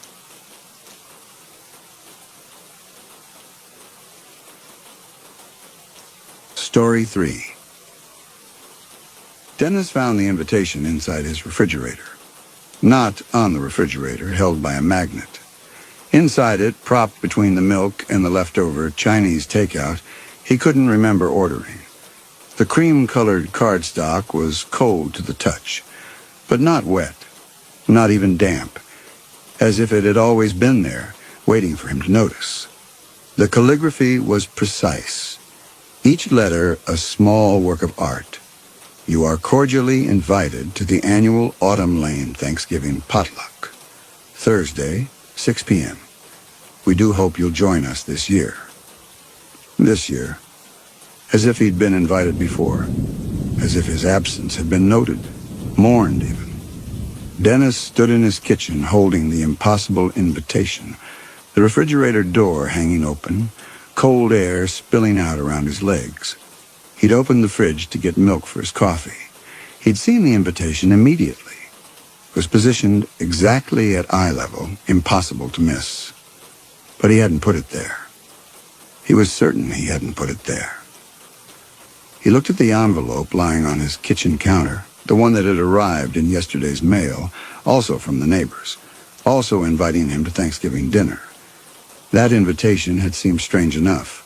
The formal language, the quality of the paper, the way his name was written in a hand so similar to his own it had made him uncomfortable.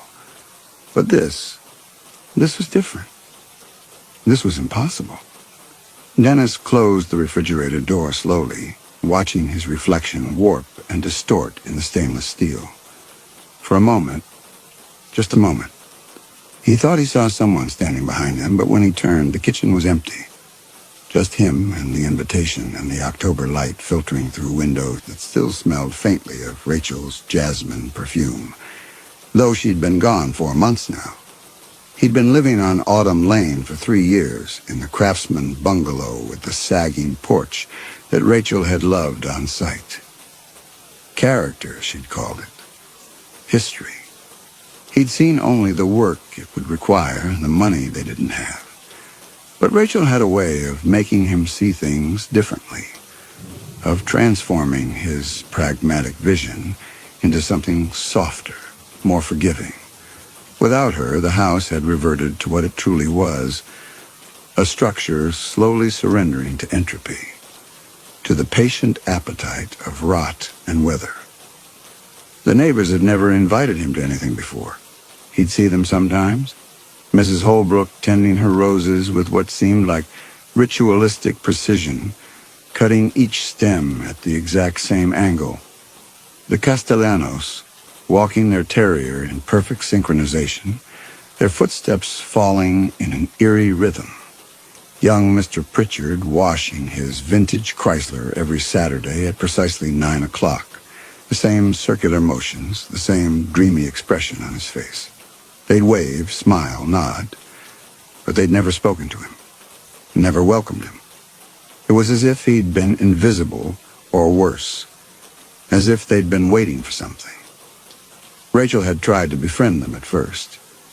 She'd baked cookies, introduced herself, invited Mrs. Holbrook for tea, but they'd politely declined every time, with apologies that sounded sincere but felt hollow. After a while, Rachel had stopped trying. "They're odd, Dennis," she'd said one evening, standing at the same window where he now stood, looking out at the identical houses lining the street like sentries. "There's something about this place, something that doesn't want to be known." He'd laughed it off then. Rachel had always been intuitive, sensitive to atmospheres and moods he couldn't perceive. He'd called it her witchy sense, teasing her gently. But in the 4 months since she'd left, since she'd walked out with only a suitcase and a look in her eyes he'd never seen before, something between terror and relief, he'd begun to feel it too, the weight of the neighborhood's attention, the way silence seemed to gather in corners, the dreams that came more frequently now, dreams of family dinners and candlelight and voices he almost recognized. "You're finally ready," the invitation whispered to him, though those weren't the words printed there. "Come home." He set the invitation on the counter next to the stack of divorce papers his lawyer had sent over. Final. Irrevocable. Rachel hadn't contested anything, hadn't asked for the house or money or explanations. She'd simply signed her name and disappeared. Her sister claimed not to know where she'd gone. Her parents, dead for years, obviously couldn't tell him.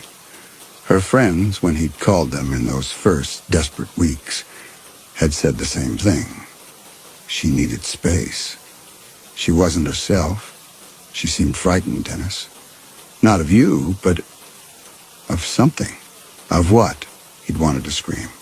Of what? The kitchen light flickered, though it was only 4 in the afternoon. Dennis glanced up at the fixture, another thing that needed fixing. And when he looked back down, the invitation seemed different. The leaves on the cornucopia were definitely falling upward now, spiraling toward some invisible apex. He blinked hard, rubbed his eyes. When he focused again, they were falling downward. Normal, natural. He was losing it. 4 months of eating takeout alone, of sleeping on the couch because the bedroom still held the ghost of Rachel's presence, of coming home to silence so profound it rang in his ears. It was taking its toll. Maybe the potluck was exactly what he needed. Normal human interaction, neighbors, community, the ordinary kindness of shared food and conversation. He would go. Of course he would go. What else did he have? The days before Thanksgiving passed in a haze of routine and disruption. Dennis went to work at the insurance office, where he'd been processing claims for 7 years, a job so numbing in its repetition that he could perform it while thinking about other things entirely. Lately, though, he found his thoughts circling back to Rachel, to those final weeks before she left. She'd become paranoid. There was no other word for it. She'd started checking the windows constantly, making sure the curtains were drawn. She'd stopped cooking, which was unlike her. Rachel had always loved to cook, experimenting with recipes from different cultures, filling the house with aromas that made it feel like home. But in those last weeks, she'd subsisted on crackers and cheese, on apples eaten in quick, nervous bites. "They're watching," she'd said one night, her voice barely above a whisper. "Who's watching?" "The neighbors." He'd looked out the window then, seen nothing but the quiet street, the neat houses, the amber glow of porch lights. "Rachel, there's no one there." "Not like that," she'd said. And there was something in her voice, a certainty, a knowledge, that had sent a chill down his spine. "Not where you can see." He'd suggested therapy. She'd refused. He'd grown frustrated, then angry, then cold. The distance between them had widened into a chasm. And then one morning, she was gone. Now, as Thursday approached, Dennis found himself unable to escape the feeling that he'd missed something crucial in those final weeks. Something Rachel had been trying to tell him, not in words, but in actions. The way she'd started sleeping in the guest room, claiming insomnia. The way she'd stopped looking at him directly, as if afraid of what she might see reflected in his eyes. The way she'd begun speaking in incomplete sentences, as if finishing a thought might make it too real. He remembered one evening in particular, 3 days before she left. He'd come home from work to find her standing in the backyard, perfectly still, staring at the fence that separated their property from the Castellanos. It was dusk, that uncertain hour when light fails and the world becomes unfamiliar. "Rachel?" he'd called from the back door. She hadn't moved, hadn't acknowledged him. He'd walked across the lawn, touched her shoulder, and she'd flinched so violently he'd stepped back. "What are you looking at?" "The fence," she'd said. "Have you noticed the fence?" He'd looked. It was just a fence. Wooden slats, weathered gray, perfectly ordinary. "What about it?" "The knots in the wood. They're watching. All of them. Like eyes." Dennis had felt a flutter of real fear then. Not fear of the fence, but fear for Rachel. Fear that she was slipping away from reality, from him, into some interior landscape he couldn't follow. "They're just knots, Rachel. Just patterns in the wood." She turned to him finally, and her eyes were clear, focused, utterly sane. "I know what they are, Dennis. That's what scares me." The next morning, she'd acted as if nothing had happened. Made coffee, hummed while showering, kissed him goodbye before he left for work. But when he'd come home that evening, the curtains facing the Castellanos' house were drawn, and they stayed drawn until the day she left.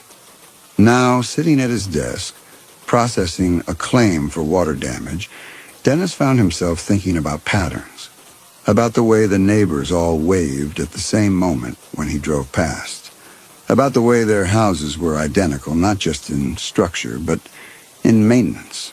The same fresh paint every spring, the same autumn wreaths on the doors, the same Christmas lights, strung on identical patterns, about the way he'd never seen any of them leave for work or return from errands. They were simply always there, present, watching, waiting. His phone rang.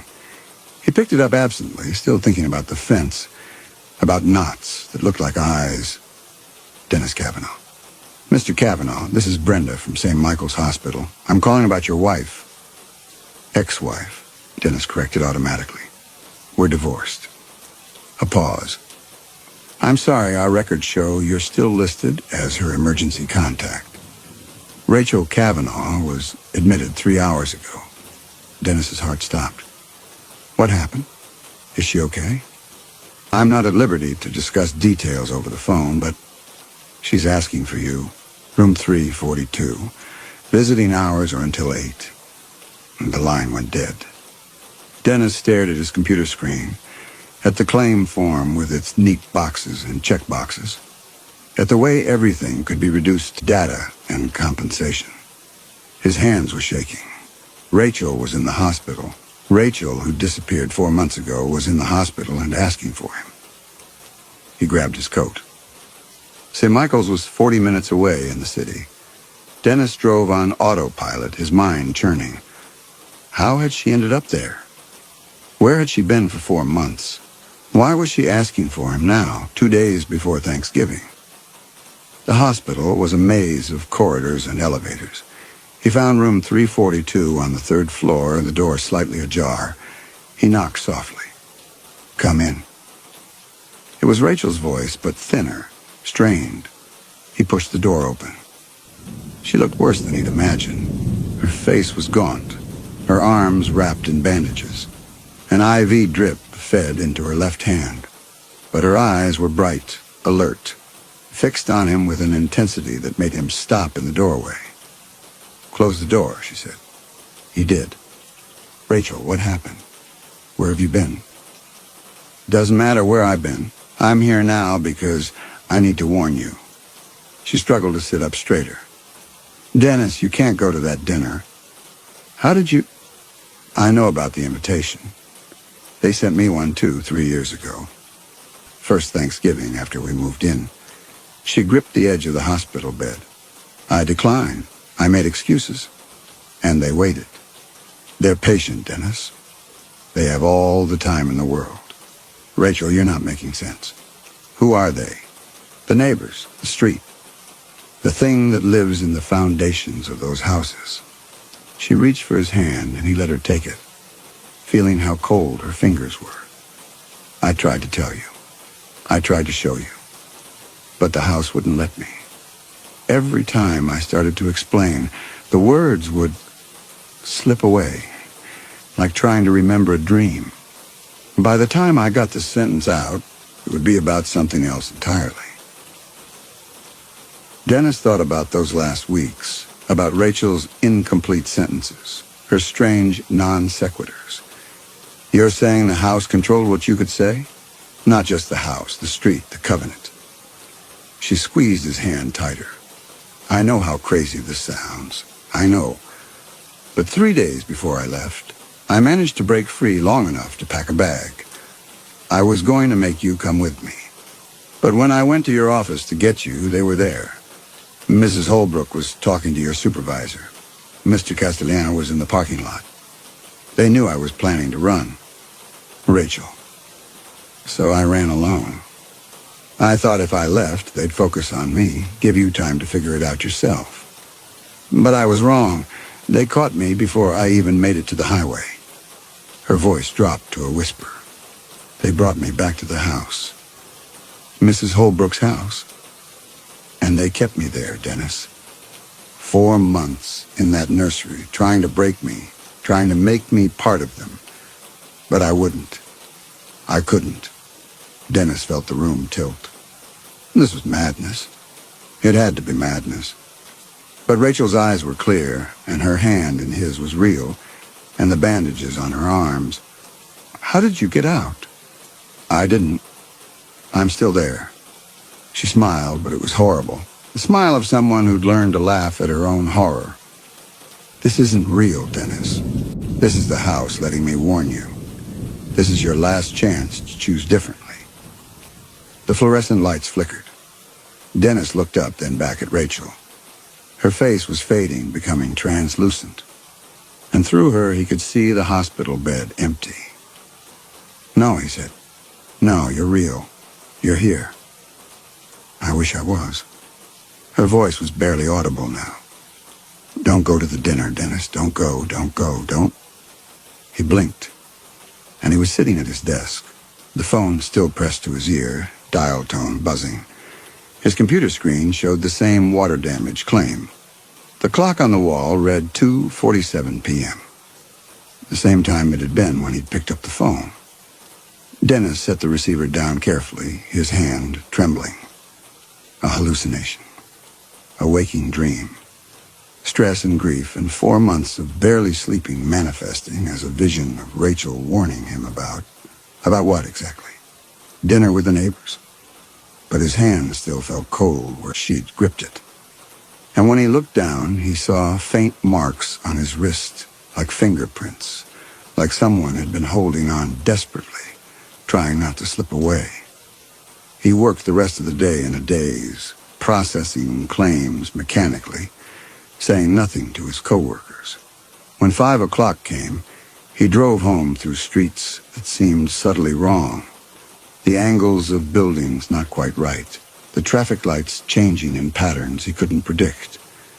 At home, he stood in the kitchen, looking at the invitation still sitting on the counter.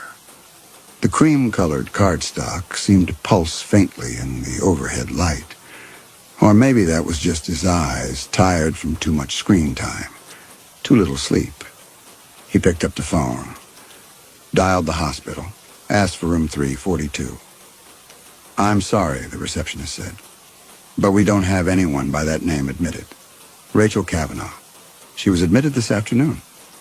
"Sir, I'm looking at our system right now." "No, Rachel Kavanaugh. Is there another name she might be under?" Dennis hung up. Of course there wasn't. Because it hadn't been real. Because his mind was playing tricks on him, creating warnings from his own subconscious fears, dressing them in Rachel's face to make them harder to ignore. Or because the house, the street, the covenant, whatever Rachel had been trying to tell him about, was showing him what would happen if he refused the invitation. Showing him Rachel, trapped and desperate, trying to warn him even as they kept her prisoner. Both explanations were insane, but one of them had to be true. Dennis looked out the kitchen window at Autumn Lane. The street was quiet, peaceful, perfect. Porch lights glowed. Windows reflected the last of the daylight. Everything looked exactly as it should. Except in every window on the street, he could see a figure standing. Just standing, perfectly still, all facing his house. 11 figures in 11 windows watching. He blinked and they were gone. Just curtains and glass and the ordinary interiors of ordinary homes. But he'd seen them. He was sure he'd seen them. The invitation sat on the counter waiting for his decision. Thursday was tomorrow. In less than 24 hours, he would either go to that dinner or find some excuse to decline. Rachel's voice echoed in his memory. "Don't go, don't go, don't go." But where else did he have to go? What else did he have to do? Spend another Thanksgiving alone in this house, eating takeout, pretending he wasn't listening for footsteps that never came? Maybe the dinner would be exactly what he needed. Maybe the neighbors were just lonely people trying to build community. Maybe Rachel had been sick in ways he hadn't understood, seeing patterns and conspiracies where there were only coincidences and chance. Maybe. Dennis picked up the invitation one more time, studying the cornucopia, the leaves that definitely, absolutely, were falling downward now. Nothing supernatural, nothing wrong, just an invitation to Thanksgiving dinner from neighbors who wanted to be neighborly. He set it back down, made himself a sandwich he couldn't taste, and went to bed early, hoping sleep would bring clarity. Instead, it brought the dream of the table again. But this time, when he walked down that endless hallway towards the dining room, he could see what awaited him at the end. 12 chairs, 11 full, 1 empty. And above the empty chair, suspended from the ceiling like a mobile, was Rachel. Not dead, not quite, but transformed into something else. Part decoration, part warning, part promise of what came to those who ran. He woke at dawn, sweating, the taste of sage and garlic strong in his mouth. And he knew with certainty that bypassed logic or reason that every word Rachel had spoken, real or hallucinated or impossibly transmitted from her prison in Mrs. Holbrook's nursery, had been true. The neighbors were waiting for him. They had always been waiting for him. And in 18 hours he would walk willingly to their table, sit in that empty chair, and discover what it meant to finally belong. Thursday arrived with unseasonable warmth. The November sun hanging low and golden in a sky the color of old pearls. Dennis stood in front of his closet, trying to decide what one wore to a neighborhood potluck that felt increasingly like a summons. In the end, he chose slacks and a button-down shirt, the uniform of suburban respectability of a man trying to fit in. The invitation had specified that guests needn't bring anything. We'd prepared everything for you. Which struck him as odd. Wasn't the point of a potluck that everyone contributed? But he was relieved in a way. He hadn't cooked a real meal since Rachel left. The kitchen had become hostile territory. The stove and oven-like artifacts from a lost civilization whose purpose he could no longer fathom. At 5:30, he stood at his bathroom mirror, attempting to comb his hair into submission. He'd lost weight over the past 4 months, he realized. His face looked gaunt, almost ascetic. There were shadows under his eyes that makeup wouldn't cover. Not that he owned any. He looked like a man who'd been hollowed out, scraped clean of something essential. "Pull yourself together," he said to his reflection. "It's just dinner." His reflection didn't look convinced.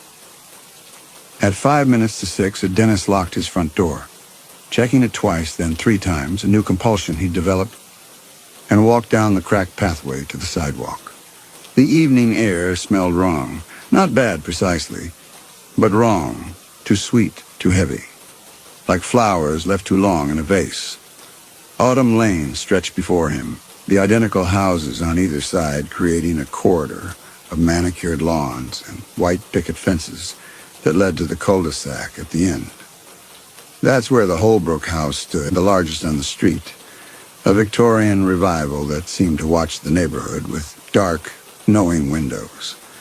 Lights blazed in every room. As Dennis walked, he noticed that the other houses were dark, empty. Everyone was already at the Holbrooks. Of course they were. Mrs. Holbrook answered the door before he could knock, as if she'd been waiting just on the other side. She was probably in her 60s, though something about her seemed ageless. Her skin too smooth, her posture too perfect, her smile too practiced. "Dennis," she said, and the way she spoke his name sent ice through his veins. She said it like she'd said it 1,000 times before, with the familiarity of long acquaintance. "We're so glad you're finally ready to come home." "I thank you for inviting me," he managed. "Inviting?" She laughed.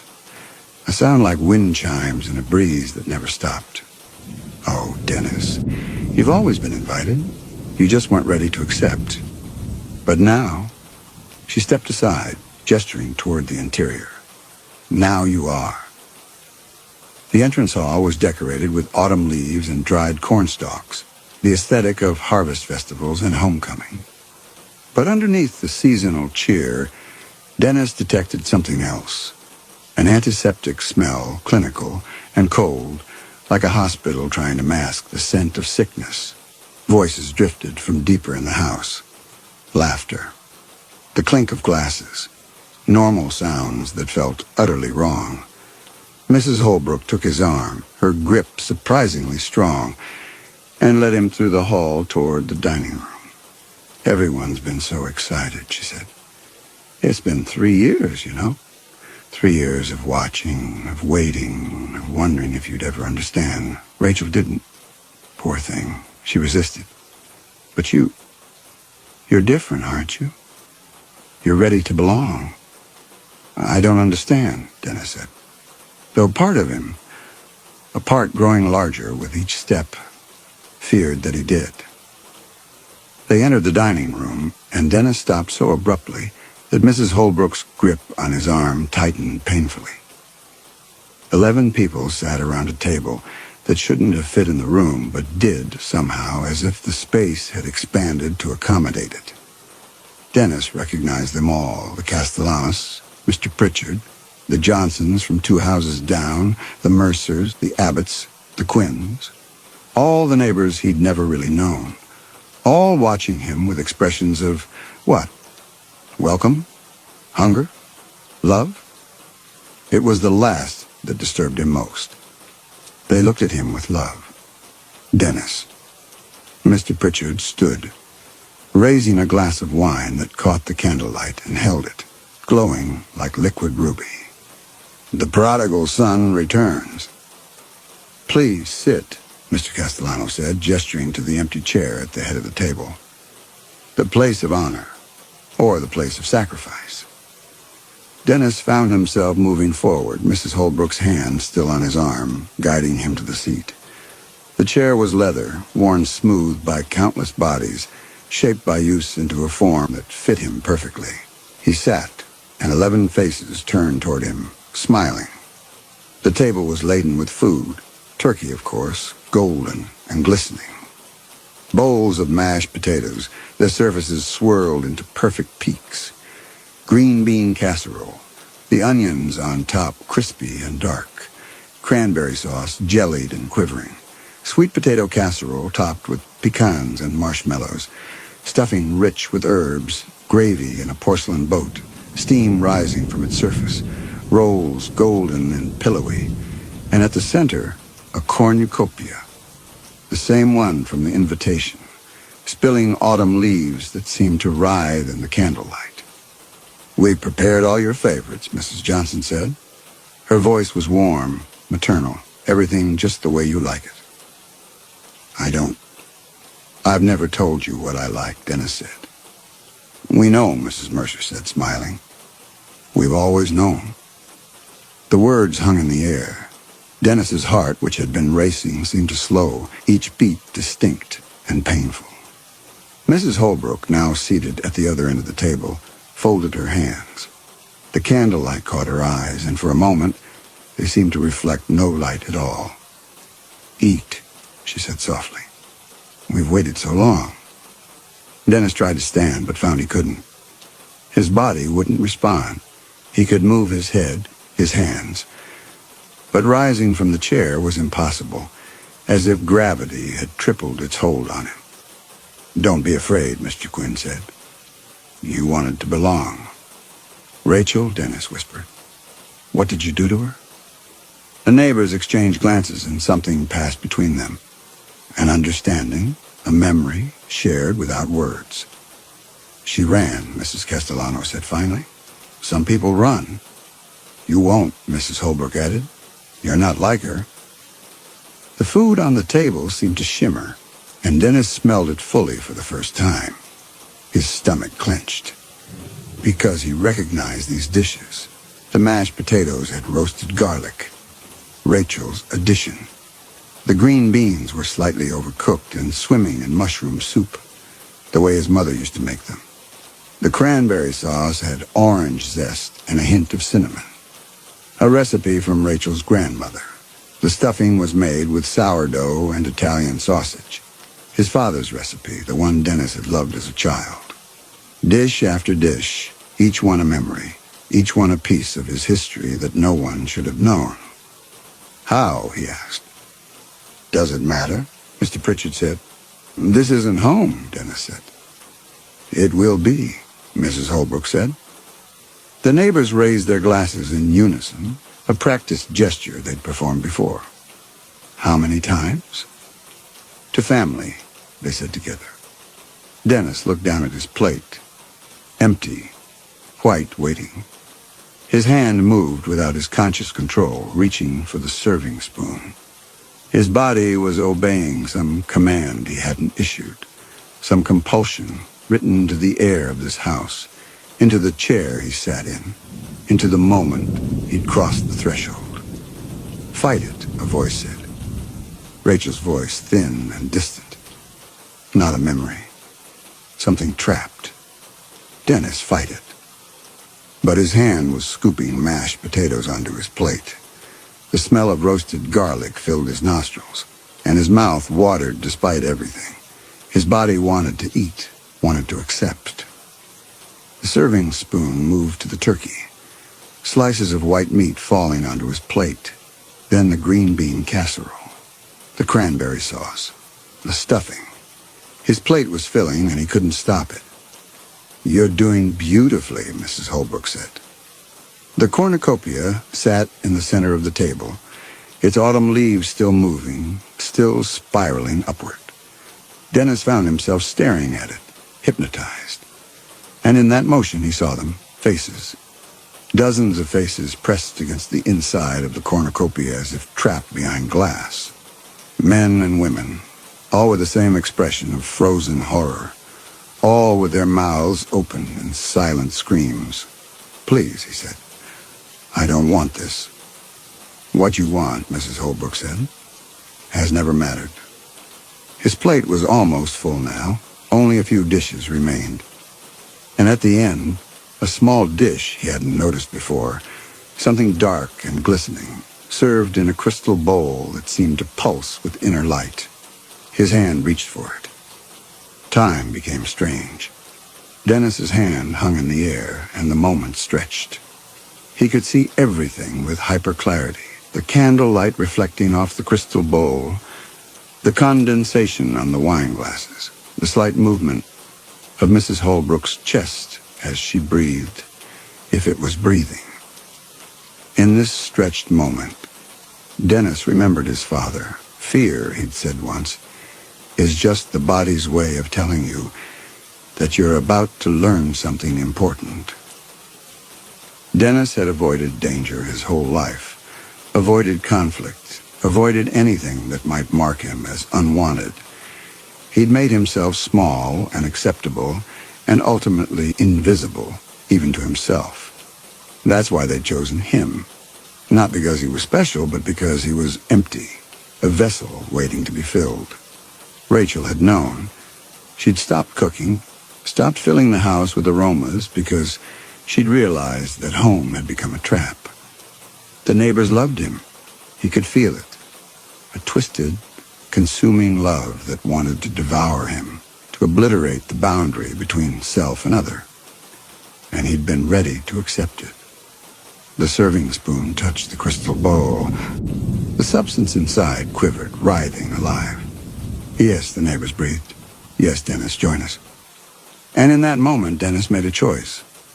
He swept his arm across the table. The cornucopia crashed to the floor.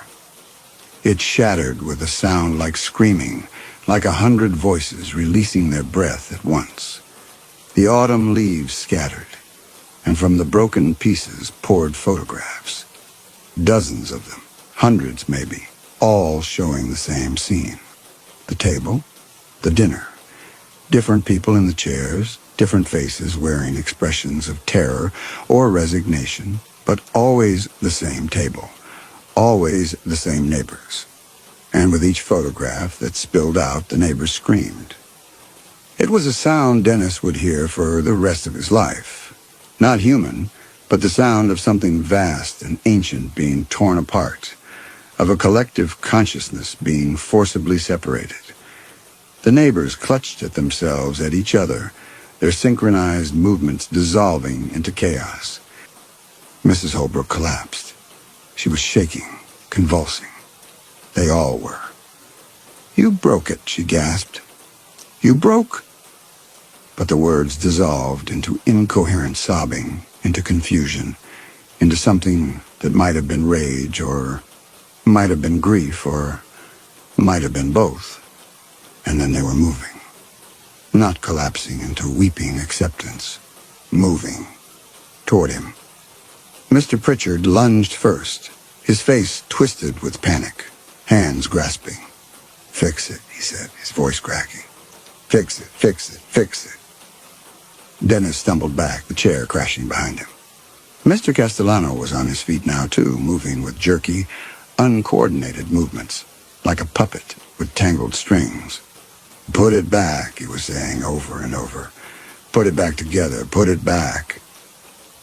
They were all standing now, all moving toward him, their faces showing not menace exactly, but desperation, confusion, terror.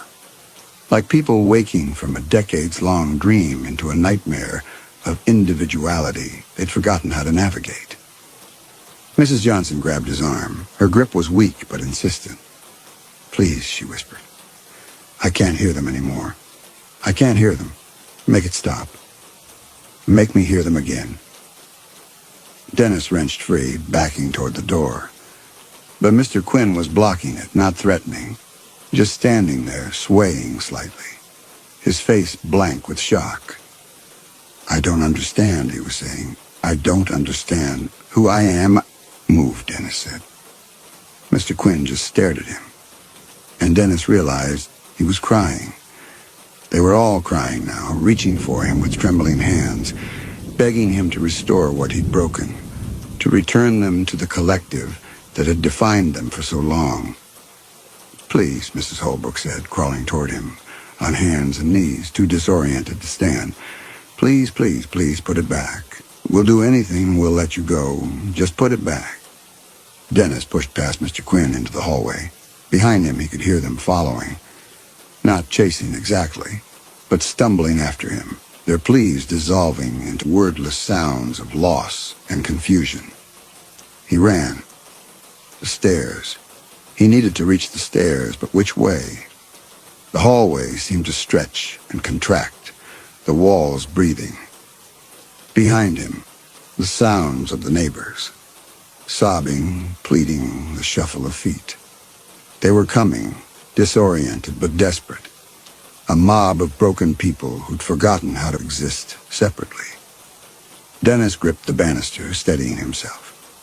The fog in his mind was clearing, replaced by sharp, agonizing clarity. Rachel. He'd heard her voice. She was here. He turned back to the writhing mass of neighbors stumbling from the dining room.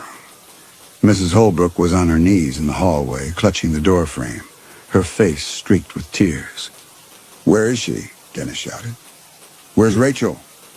Mrs. Holbrook looked up, her eyes empty and terrified. She pointed a trembling finger towards the ceiling. "Nursery," she wailed. "She's in the nursery. We kept her safe. Just put it back. Please, just put it back." Dennis didn't wait to hear more. He took the stairs 2 at a time, his heart hammering. Behind him, the pleading voices faded into wordless sounds of loss. The guest room was at the end of the upstairs hallway, behind a door with 3 deadbolts. His hands shook as he worked the locks. Below, someone was crying his name. Mrs. Holbrook or Mrs. Johnson, he couldn't tell anymore. But the voice was distant, broken. The door opened. The room was decorated like a child's nursery. Dancing teddy bears on the wallpaper. A mobile of stars and moons hanging from the ceiling, turning slowly though there was no breeze. And in the center, a hospital bed. Rachel lay there, thinner than he remembered, her face gaunt. Her eyes were open, staring at the mobile as it turned. For a terrible moment, Dennis thought she was dead, but then she blinked, and her eyes tracked slowly to him. "Dennis," she whispered. He crossed the room, fell to his knees beside the bed. "I'm sorry." "God, Rachel, you broke it," she said, and something like a smile touched her lips. "I felt it." The whole house shuddered, like waking up. The mobile above them spun faster, the stars and moons blurring together. Rachel watched it, her expression distant. "I tried," she said softly. "For months. I tried to reach you, to warn you. I'd focus everything I had on projecting my voice through the walls, through the vents. My grandmother always said I had a sensitive nature, that I could feel things others couldn't. I thought maybe I could use it. But the house was stronger. It would only let through whispers, fragments. It was enough, Dennis said. You told me to break the cornucopia. Did I? She looked at him, focusing with effort. I don't remember what I said anymore. Just that I kept screaming your name until my voice was gone. Footsteps on the stairs now. Slow, hesitant. The neighbors were coming, still confused, still desperate, to make him restore what he'd destroyed. Can you walk? Dennis asked. I don't know. I haven't tried in so long. He helped her sit up, his arm around her shoulders. She was shaking. The mobile above them stopped spinning, hanging motionless now, its spell broken along with everything else. Together they moved to the door. Rachel's legs nearly buckled, but she held on. They made it to the hallway just as Mrs. Holbrook reached the top of the stairs. She looked ancient now, all pretense stripped away. Her face was a road map of decades. She held out one trembling hand. Don't go, she whispered. Please, I don't know how to be alone. None of us do. You've killed us, don't you see? You've killed us by making us remember we're alive. Dennis looked at her. This woman who'd orchestrated years of manipulation, who'd kept Rachel prisoner. He felt pity, yes, but not enough. You did this to yourselves, he said quietly, a long time ago. They moved past her down the stairs. The other neighbors were in the foyer, huddled together like lost children. Mr. Castellano was rocking back and forth. Mrs. Johnson had her hands pressed over her ears as if trying to block out silence. Mr. Pritchard sat on the floor, staring at nothing. They didn't try to stop Dennis and Rachel. They just watched with eyes that had forgotten how to focus on individual things. Dennis opened the front door. The night air hit his face, cold and clean. Rachel breathed it in, like it was the first breath she'd ever taken. They walked down the porch steps, across the lawn to the sidewalk. Behind them, the Holbrook house stood silent, its windows glowing like eyes trying to remember how to see. Dennis didn't look back. They didn't go far that first night, just to a motel on the highway, far enough that Dennis couldn't see Autumn Lane in his rearview mirror anymore. Rachel slept for 14 hours straight while Dennis sat in a chair by the window, watching the parking lot, unable to close his eyes without seeing Mrs. Holbrook's desperate face. When Rachel finally woke, the sun was setting again. She looked at him across the dim motel room, and something passed between them. An understanding that they were changed, that the people who'd lived on Autumn Lane were gone, replaced by these new, raw versions who knew what it meant to almost be consumed. I had a dream, she said, her voice rough from sleep, while they kept me in that room. Same dream every night. I was at our wedding. Dennis waited, not sure if he should speak. We were at the altar, and you were saying your vows. But when I looked at the guests, they were all there. Mrs. Holbrook, the Castellanos, all of them, sitting in the front row like family. And they were smiling, Dennis, so proud, like they'd arranged the whole thing. She pulled the thin motel blanket tighter around herself. When I woke up this afternoon, I couldn't remember if that was a dream or a memory. It was a dream, Dennis said, but he couldn't quite make his voice convincing. Was it? Rachel turned to look at him fully. I've been thinking about how we met. At that coffee shop on Laurel Street, remember? You spilled your drink, and I helped you clean it up. I remember. But do you remember why you were there? That specific coffee shop at that specific time. Dennis thought back.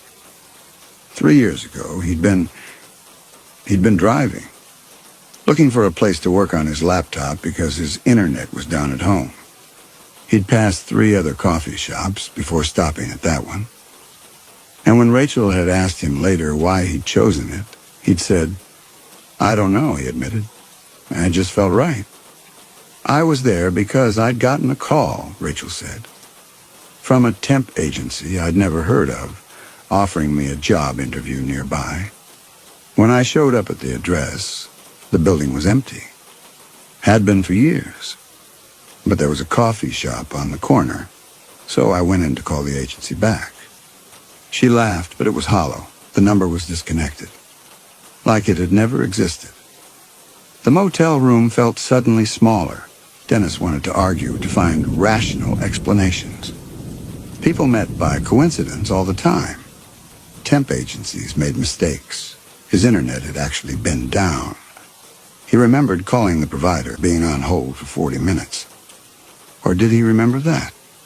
Or was it just the story he'd told himself, the logical explanation his mind had constructed around an event that had no logic? "We should eat something," he said, standing abruptly. "There's a diner next door." Rachel didn't argue. They dressed in the clothes they'd been wearing, smelling of smoke and fear, and walked across the parking lot to a fluorescent-lit restaurant that served breakfast 24 hours a day. The waitress brought them coffee without asking. Dennis wrapped his hands around the mug, letting the heat ground him in something real and present. Across from him, Rachel stared at the menu without reading it. "I don't remember what I like anymore," she said quietly. 4 months of them bringing me food I didn't ask for. Meals that tasted like my childhood, like my grandmother's kitchen, like memories I'd never told anyone about. And now I look at this menu, and I don't know what's mine and what's theirs." "Order something you've never had before," Dennis suggested. "Something you know they couldn't have known about." Rachel looked up at him, something like gratitude in her eyes. When the waitress returned, she ordered huevos rancheros, and Dennis asked for a Denver omelet. Food that was aggressively ordinary, diner staples, the kind of meals that belonged to everyone and no one. They ate in silence, both of them chewing slowly, tasting for poison or manipulation or control. But it was just food. Mediocre coffee and overcooked eggs and toast that was slightly burnt on one side. Human food made by human hands without malice or love or any intention beyond filling stomachs and earning tips. Dennis had never tasted anything more delicious.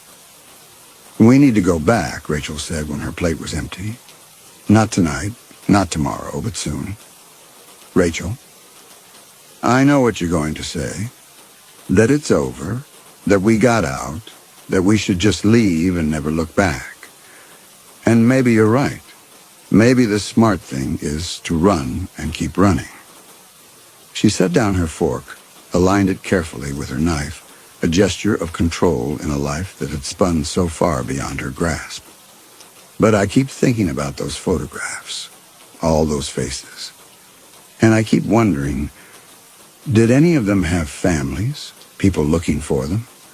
Or did the covenant erase them so completely that no one even remembered they existed?" Dennis thought about the divorce papers, about how easily Rachel had been erased from his life. 4 months and she'd become a ghost. A story he told himself about a marriage that hadn't worked out. If he'd gone to that dinner, if he'd eaten from that crystal bowl, would anyone have looked for him? Or would he simply have become one more neighbor on Autumn Lane, standing at windows watching for the next victim? "What are you suggesting?" "I'm saying we need to make sure it's really over, that we didn't just buy ourselves time, that breaking the cornucopia was enough." She paused, choosing her words carefully. What if some part of it survived? What if the covenant can rebuild itself? The waitress brought the check. Dennis paid in cash, leaving a $20 tip on a $15 meal, as if generosity could somehow balance the scales of what they'd done, what they were planning to do. Back in the motel room, they sat on separate beds.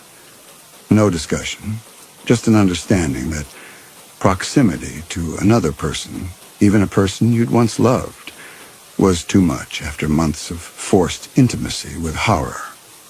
Tell me about the nursery, Dennis said. If you can. Rachel was quiet for so long he thought she wasn't going to answer. Then, it was where they kept the ones who resisted. I wasn't the first. There were marks on the walls, scratches, messages. Most of them I couldn't read. They'd been painted over, but you could still feel them under your fingers, like scars. What did they say? The ones I could make out? Rachel closed her eyes. Don't eat. Don't sleep. Don't listen. And one, over and over, carved so deep, it came through the paint. They were us once. Dennis felt his skin prickle. They were us once? I think the Covenant didn't start as something evil. I think it started as something desperate. People who didn't want to be alone, who wanted to stay together forever. And somewhere along the way, forever became feeding. Staying together became consuming. Love became... She opened her eyes. Became what we saw. How long do you think they'd been doing it? The dinners? I found a photograph in the nursery tucked behind a loose section of wallpaper. Black and white, old enough that the paper was brittle. It showed a Thanksgiving dinner, maybe from the 1930s or 40s. Same table, same room, different people in the chairs, but the same empty seat at the head. Rachel's voice dropped to barely above a whisper. Mrs. Holbrook was in the photo, looking exactly the same as she does now. The motel room's heater kicked on with a rattle, startling them both. Dennis waited for his heart to slow before speaking. So they don't age, or they age slowly, or time works differently for them. I don't think they're them anymore, Rachel said. I think the people, they were died a long time ago. What's left is just the Covenant wearing their bodies, using their memories, pretending to be human while it waits for the next person to feed on. Dennis thought about Mrs. Holbrook's face after the cornucopia broke. The confusion, the terror, the pleading. Had that been the Covenant trying to restore itself? Or had it been Mrs. Holbrook, the real Mrs. Holbrook? The 23-year-old woman who'd moved to Autumn Lane in 1959, suddenly remembering what she'd lost, who she'd been, before the collective consumed her. If we go back, he said, if we burn the house, will that be enough? Or will it just wait? Build again? Find new people? I don't know. But I think about those faces in the glass, those people trapped in the photographs, and I think, what if they're still there somehow? What if burning the house doesn't end it, just contains it, puts it to sleep? Rachel lay back on her bed, staring at the water-stained ceiling. We have to make sure. We have to do more than just run away and hope. They didn't talk about what more meant. Not that night. They slept in shifts. One of them always awake, watching the window and making sure no one from Autumn Lane had followed them. Making sure the Covenant hadn't found a way to reach this far. The days that followed developed a rhythm.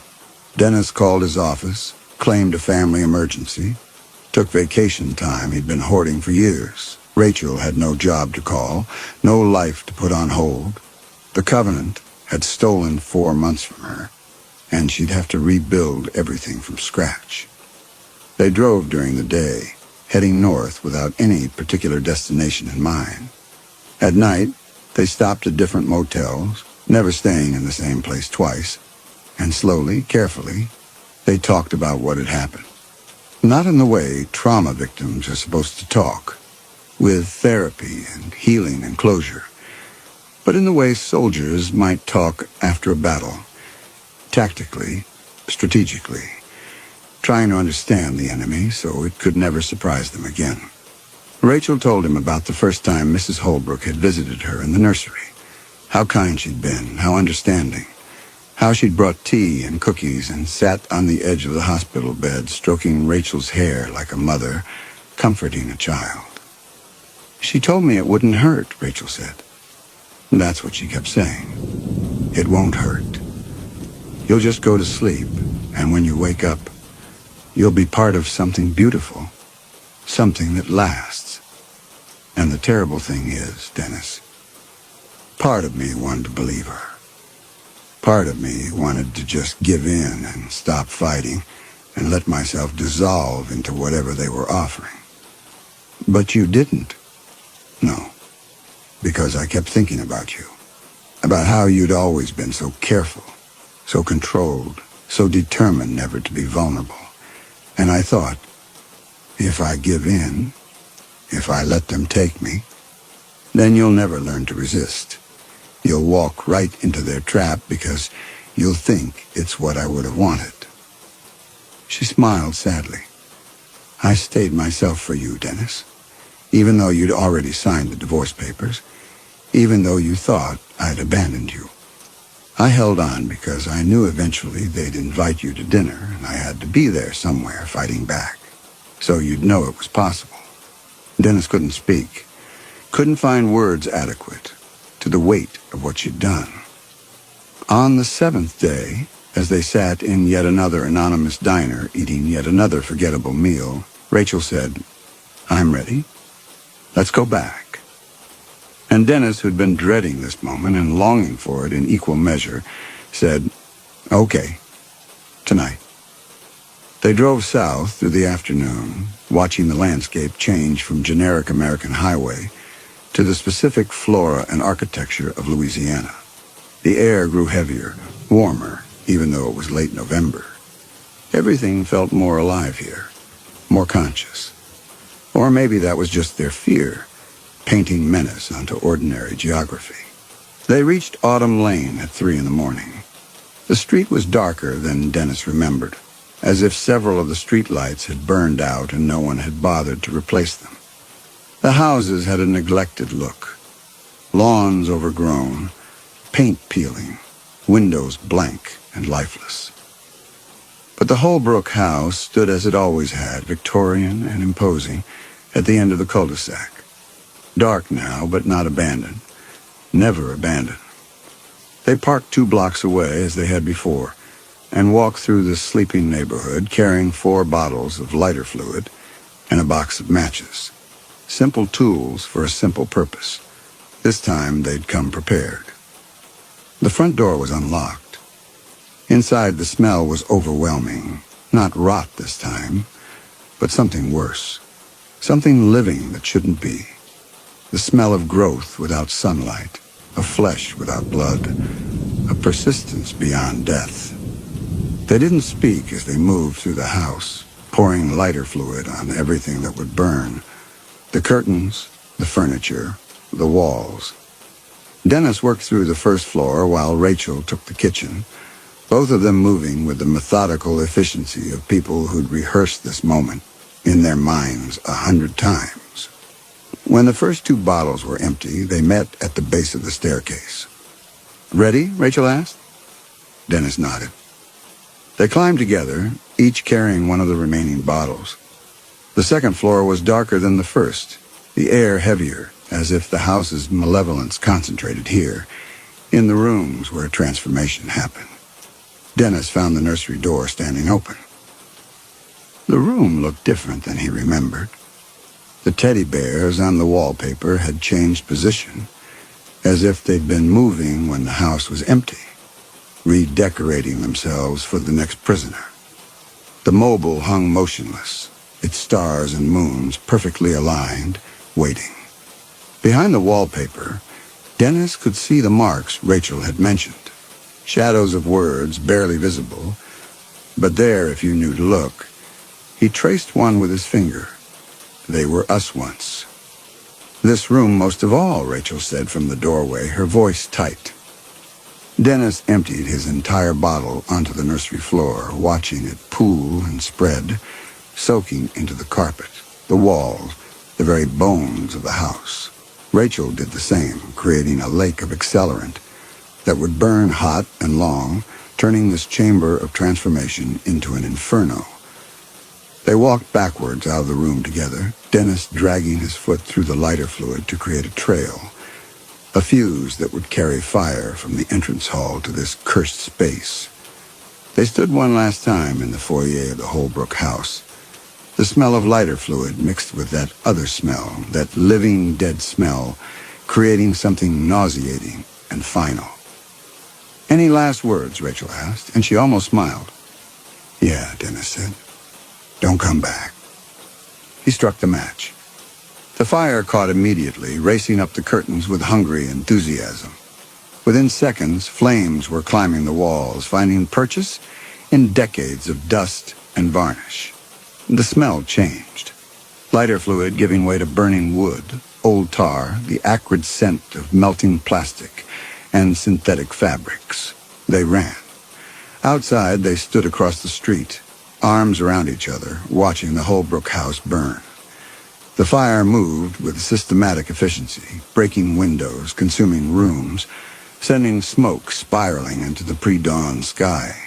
The smell was overwhelming now, that mix of destruction and something sweeter underneath, sage and garlic and butter, as if the house was trying to remember what comfort smelled like even as it died. Dennis thought he saw movement in one of the neighboring houses, a pale face at a window, watching. But when he blinked, it was gone. The sirens in the distance. "We should go," Rachel said. They were already walking, back to the car, back to the highway. Behind them, the Holbrook house collapsed in on itself, sending sparks into the sky like falling stars in reverse. In the car, neither of them spoke. Dennis drove, putting miles between them and Autumn Lane, between them and the Covenant, between them and everything that place had tried to make them become. "Do you think they got out?" Rachel asked finally. "The neighbors?" Dennis thought about Mrs. Holbrook's ancient face, about 11 people who'd spent decades as part of a collective and now had to face the rest of their lives alone. "I don't know. I hope they didn't," Rachel said quietly. "Is that terrible?" "No," Dennis said. "It's not terrible." They drove until sunrise, until Louisiana was behind them, until the only smell was coffee from a drive-thru and the synthetic vanilla of the car's air freshener. Normal smells, safe smells, human smells. Dennis rolled down the window, letting the morning air wash over his face. Somewhere behind them, the Holbrook house was ash and memory. Somewhere behind them, the Covenant was broken. And ahead of them, nothing certain, nothing promised. Just the ordinary terror of being alive and separate and free. Epilogue. 2 years later, Dennis received a letter. No return address, just a postmark from Seattle, and his name written in handwriting he recognized. Inside, a single photograph. Rachel standing in front of a small house, a garden visible behind her. She looked healthy, whole. On the back, "I learned to be alone. Then I learned I didn't want to be. Coffee sometime?" Dennis stood in his Chicago apartment holding the photograph. He'd learned to be alone, too. He had a job, a modest life. He'd stopped trying to be whatever others wanted. He pulled out his phone, typed, "Yes. Tell me when and where." Rachel's response came quickly. 2 weeks. The Blue Moon Cafe on Pike Street, 2 p.m. "Looking forward to it," Dennis replied. He set his phone down and looked around his apartment. Small, simple, but his. No one had chosen it for him, manipulated him into it. He'd found it himself. That mattered. But maybe it was time to build something larger again. Not a covenant. Just a connection, freely chosen, maintained by will rather than magic. Just coffee with someone who'd survived the same nightmare. Dennis walked to his window and looked out at Chicago. Normal people doing normal things. No synchronized movements, no hungry stares. Just life. He could work with that. In 2 weeks, over coffee, he and Rachel would discover whether two people broken by the same horror could help each other heal, or if some wounds cut too deep. Dennis didn't know which it would be, but for the first time in years he was willing to find out. That was as close to a happy ending as people like them were likely to get. And maybe it would be enough. In Louisiana, on a quiet street named Autumn Lane, charred foundations sit empty. New families have moved into the surviving houses. Families who notice nothing wrong, who find the neighborhood pleasant, who sometimes wake from dreams they can't remember, feeling vaguely uneasy. In the ruins, if you look carefully in the right light, you can still see the outline of where the dining room stood. And in that outline, if you're the sort of person who sees such things, you might notice something. 12 spaces arranged around a table that no longer exists, each space marked by a slight depression in the ash.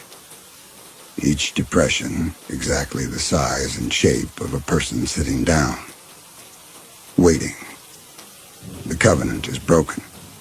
But covenants, like certain kinds of hunger, have deep roots. And roots, even when burned, sometimes grow back.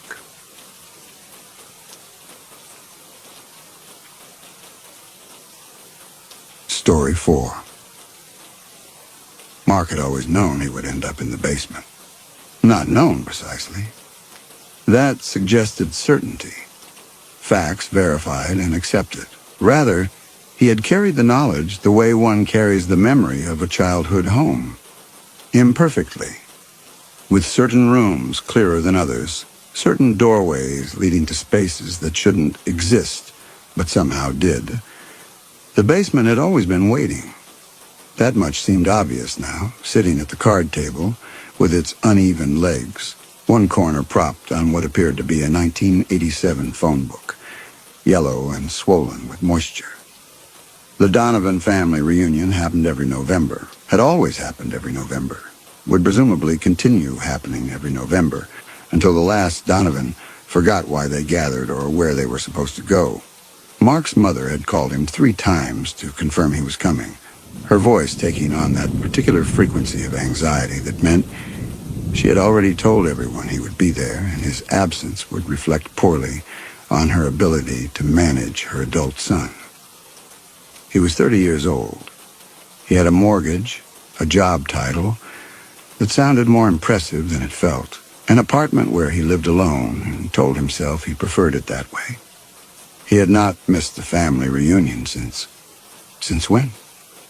The question presented itself and then withdrew before Mark could examine it properly. He'd always come to the reunions. That was simply what one did, what Donovans did. The family had rituals, and rituals required participation, and Mark had learned early that the consequences of non-participation were somehow worse than the tedium of attendance. The basement smelled of mildew and something else, something organic that had ripened beyond identification. The single bulb overhead, 60 watts, maybe less, cast more shadow than light, making the concrete walls seem to recede into suggestions of walls, boundaries that might or might not hold. 7 children sat around the table with him. Mark didn't know all their names, though he felt he should. The way they watched him suggested they'd been expecting him, that they'd been waiting a long time. "You're sitting in Joey's spot," the oldest girl said. She might have been 12. Might have been ageless in the way some children were. Those who'd learned too early that adults couldn't be trusted to notice when something was wrong. Her hair hung in 2 perfect braids, the kind that required patient hands and morning routine. A mother who cared about appearances even if she didn't care about other things. The braids were so perfect they looked painful. But Joey isn't here yet, so it's okay. Mark shifted in the folding chair. The metal frame groaned, a sound that seemed to echo longer than it should in the concrete space. "I can move if it's okay," the girl repeated. Her eyes didn't blink. Mark found himself counting. 5 seconds, 7, 10. When she finally blinked, it was with obvious effort, like someone remembering a behavior they'd stopped practicing. "Joey is always late." The other children nodded in unison, a movement so synchronized it seemed choreographed, or perhaps compulsory. The kind of agreement that happened when disagreement carried costs no one wanted to pay. A boy of perhaps 8 arranged plastic forks in a row, each one exactly parallel to the next, adjusting and readjusting with the focused intensity of ritual. Twin girls who couldn't have been older than 6 sat with their hands folded in their laps, mirror images down to the small mole on each left cheek. When one breathed in, the other breathed out. Mark watched their chests rise and fall in alternating rhythm and felt his own breath catch. From upstairs came the sounds of the real reunion. Laughter, the percussion of multiple conversations overlapping, the scrape of chairs on hardwood, someone's phone playing music too loudly. The ceiling creaked with footsteps. Aunt Beverly's heavy tread, he'd know it anywhere. That deliberate stomp that announced her presence 3 rooms away. Her voice cut through everything else as it always did, holding forth about something inconsequential that she'd managed to invest with earth-shattering importance. Life, abundant and thoughtless, happening in all the rooms that had enough chairs. Mark's phone showed 3:47 p.m. He'd arrived at 3. His mother had met him at the door, her face already wearing that expression of preemptive disappointment he knew so well. She'd gestured toward the basement stairs with one hand, while balancing a casserole dish with the other. Hadn't quite met his eyes when she said there weren't enough chairs upstairs, that he wouldn't mind sitting with the kids, would he? He was good with kids, always had been. He wasn't good with kids. He avoided them at restaurants, crossed the street when he heard playground noises, felt a tightness in his chest whenever he passed schools at dismissal time. But his mother had already been turning away, had already decided how this would go, and Mark had found himself descending the stairs because that was what he did, what he'd always done. Already the afternoon had that stretched quality, time moving the way it moved in dentists' waiting rooms or during the final hour of a shift that wouldn't end.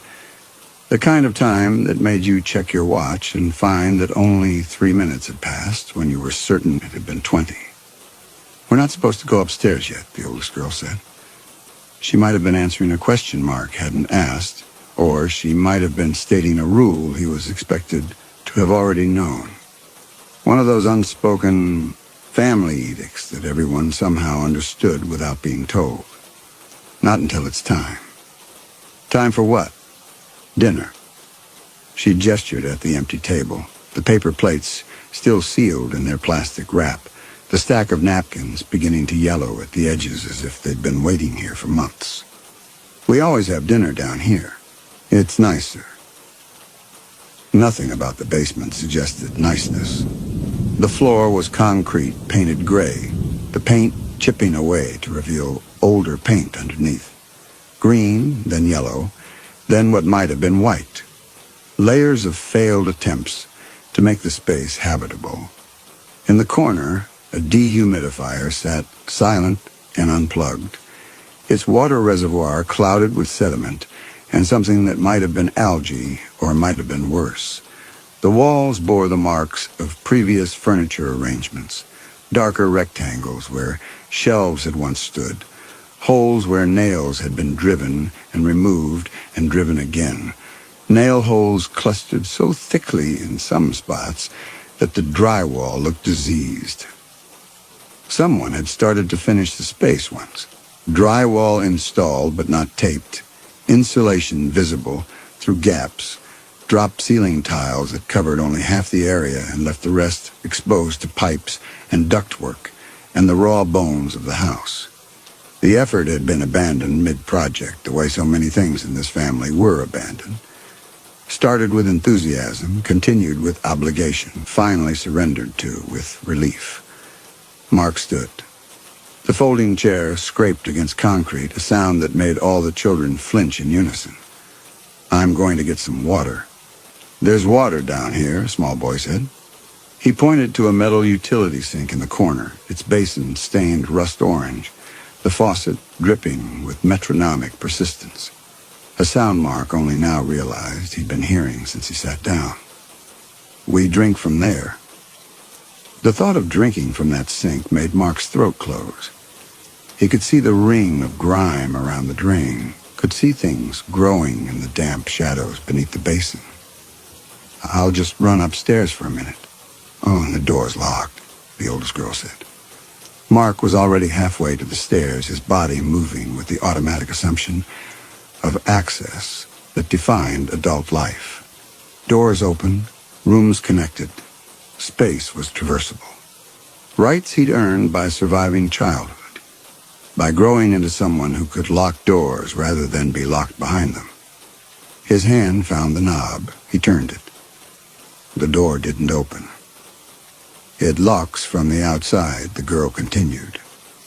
Her voice held no emotion, stated facts the way a weather report stated facts, events that would happen regardless of how anyone felt about them. "They lock it during dinner so we don't run up and bother them. It's better this way. We can be ourselves down here." Mark rattled the knob.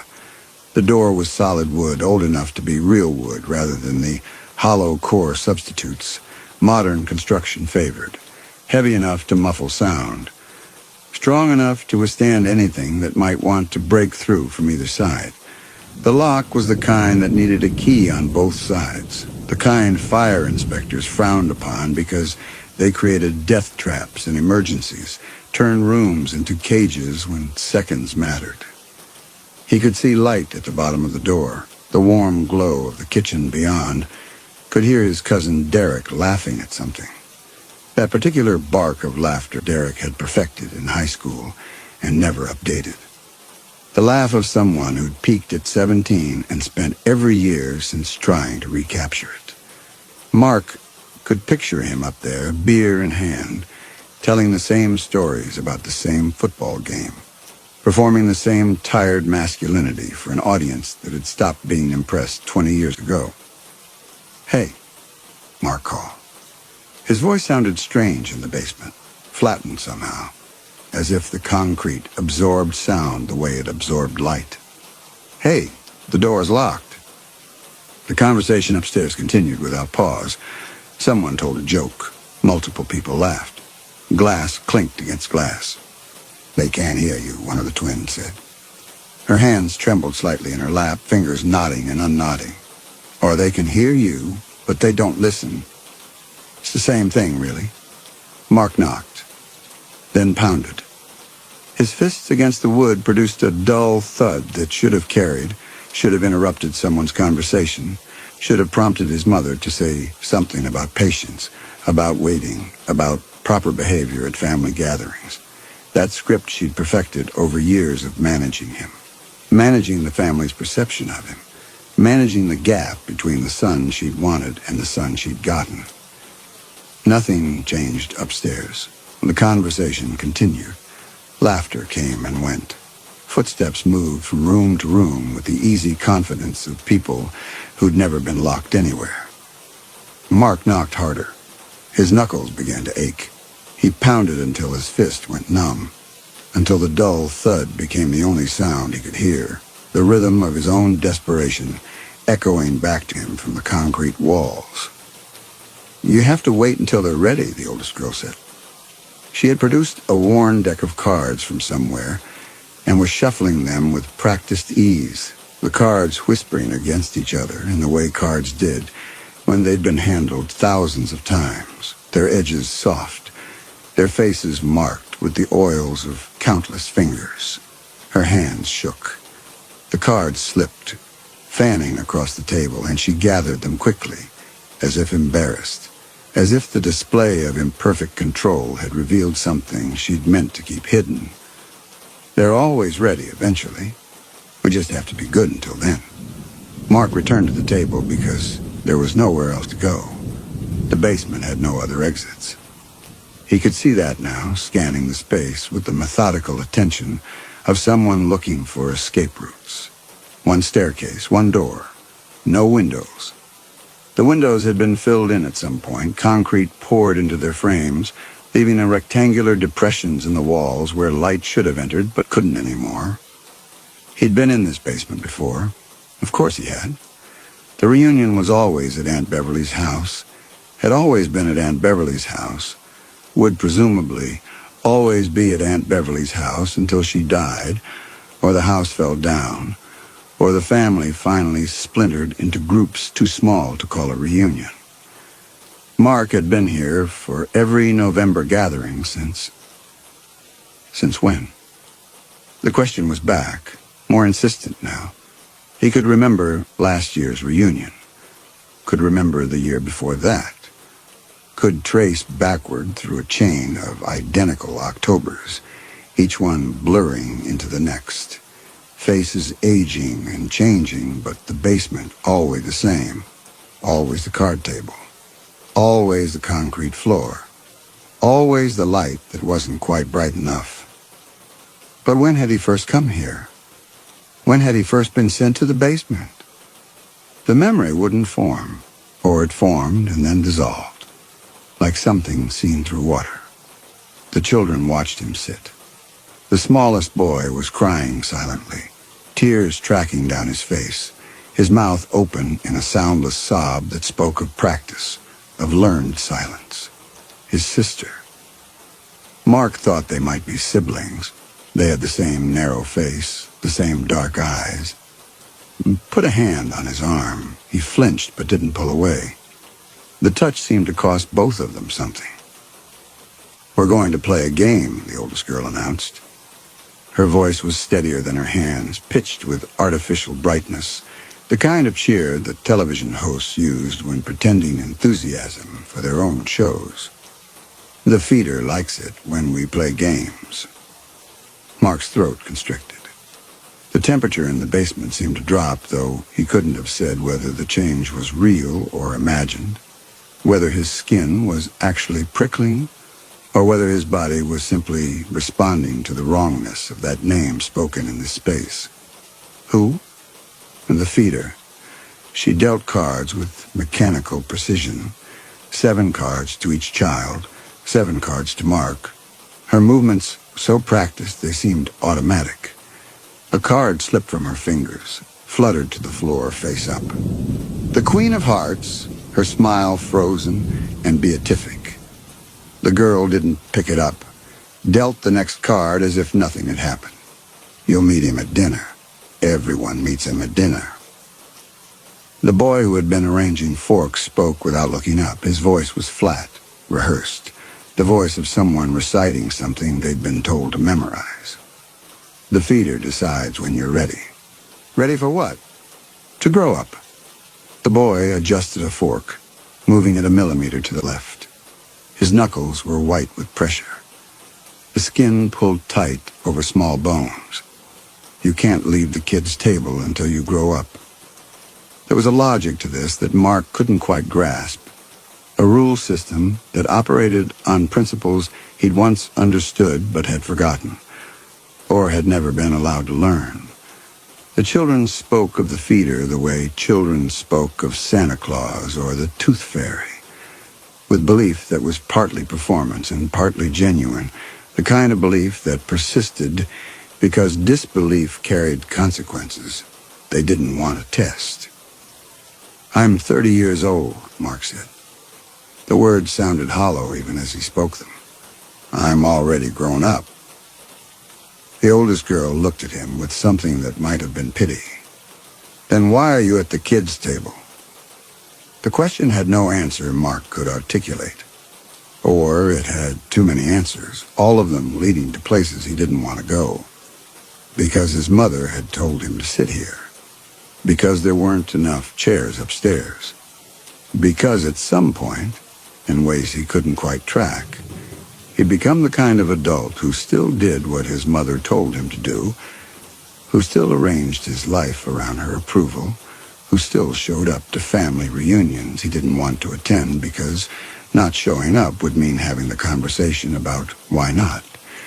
And that conversation would require admitting things he'd spent 30 years not admitting, because maybe he wasn't as grown up as he thought.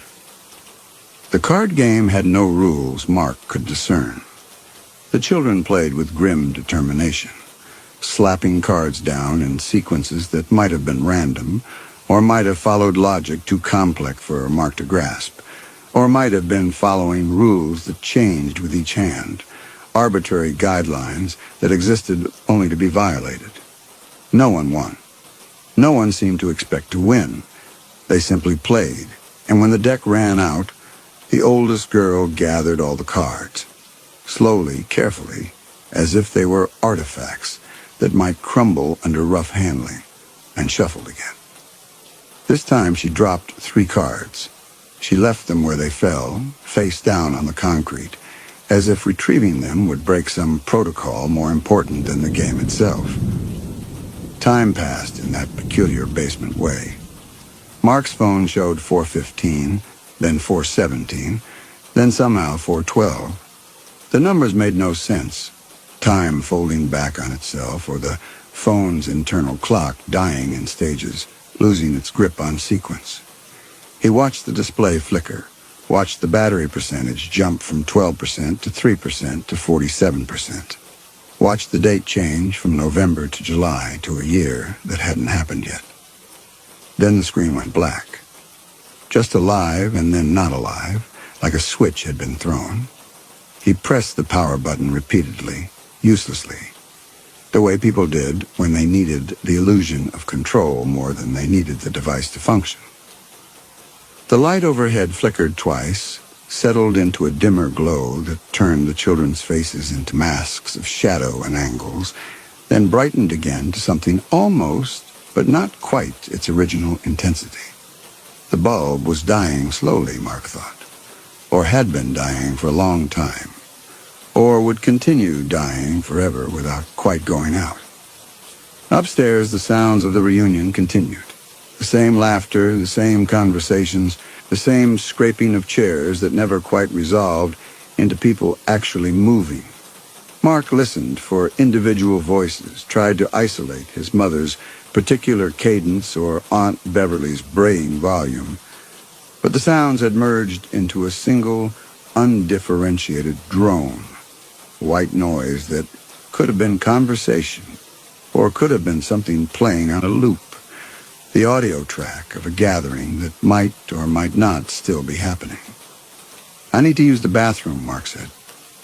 The oldest girl pointed to a corner Mark hadn't noticed before, hidden behind the dead dehumidifier and a stack of mildewed boxes. A toilet sat there, no walls, no curtain, no door, just porcelain gleaming dully in the weak light, completely exposed. The children continued playing cards as if Mark had said nothing, as if the toilet was simply furniture, no more noteworthy than a chair or table. He didn't use the bathroom. Couldn't imagine using it. The exposure would require a surrender of dignity he wasn't prepared to make, even though the children clearly weren't looking, even though they'd probably seen countless people use it before, even though at some point, if he stayed here long enough, necessity would override shame. The first plate appeared. Mark didn't know the time. His phone remained stubbornly black despite his thumb mashing the power button. But the moment felt heavy and precise, as if the basement itself had decided it was exactly 4:33. When he looked up from the useless device, a paper plate sat before him. On it, 3 pieces of meat, gray and pulpy, swimming in liquid that looked too thin to be grease, too viscous to be water.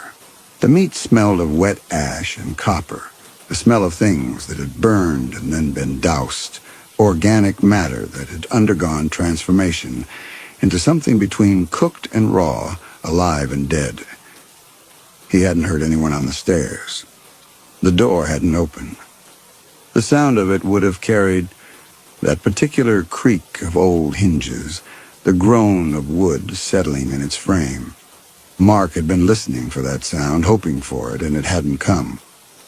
All the children had plates now, identical portions, identical meat.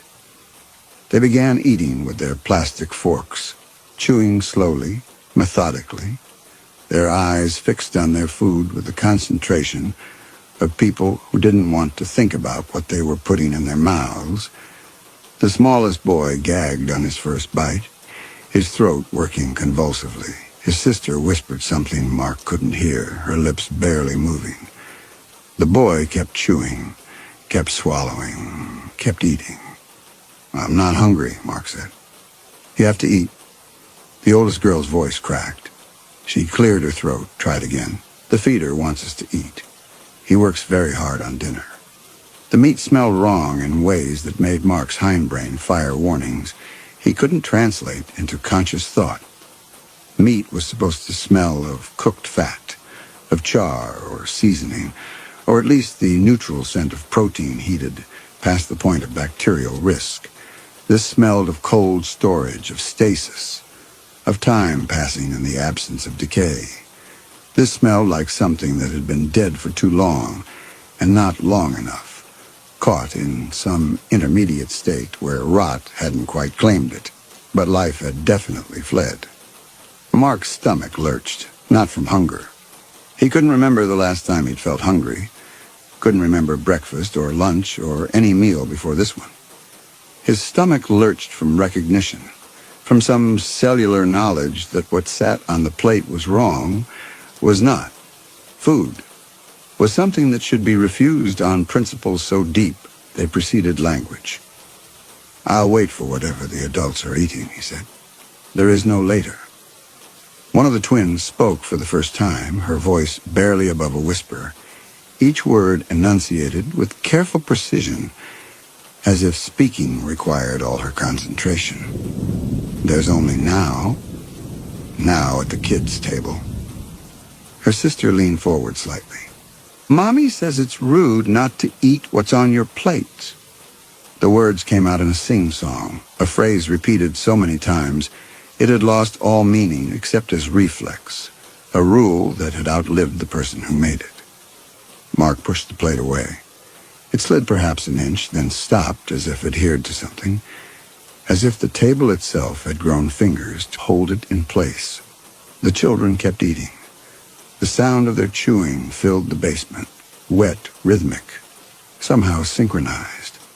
7 sets of jaws moving in unison, 7 throats swallowing in sequence. Mark counted, unable to stop himself. No 6. The smallest boy had stopped eating and was staring at something over Mark's shoulder, his face gone white, the hand holding his fork frozen halfway to his mouth. Mark didn't turn around.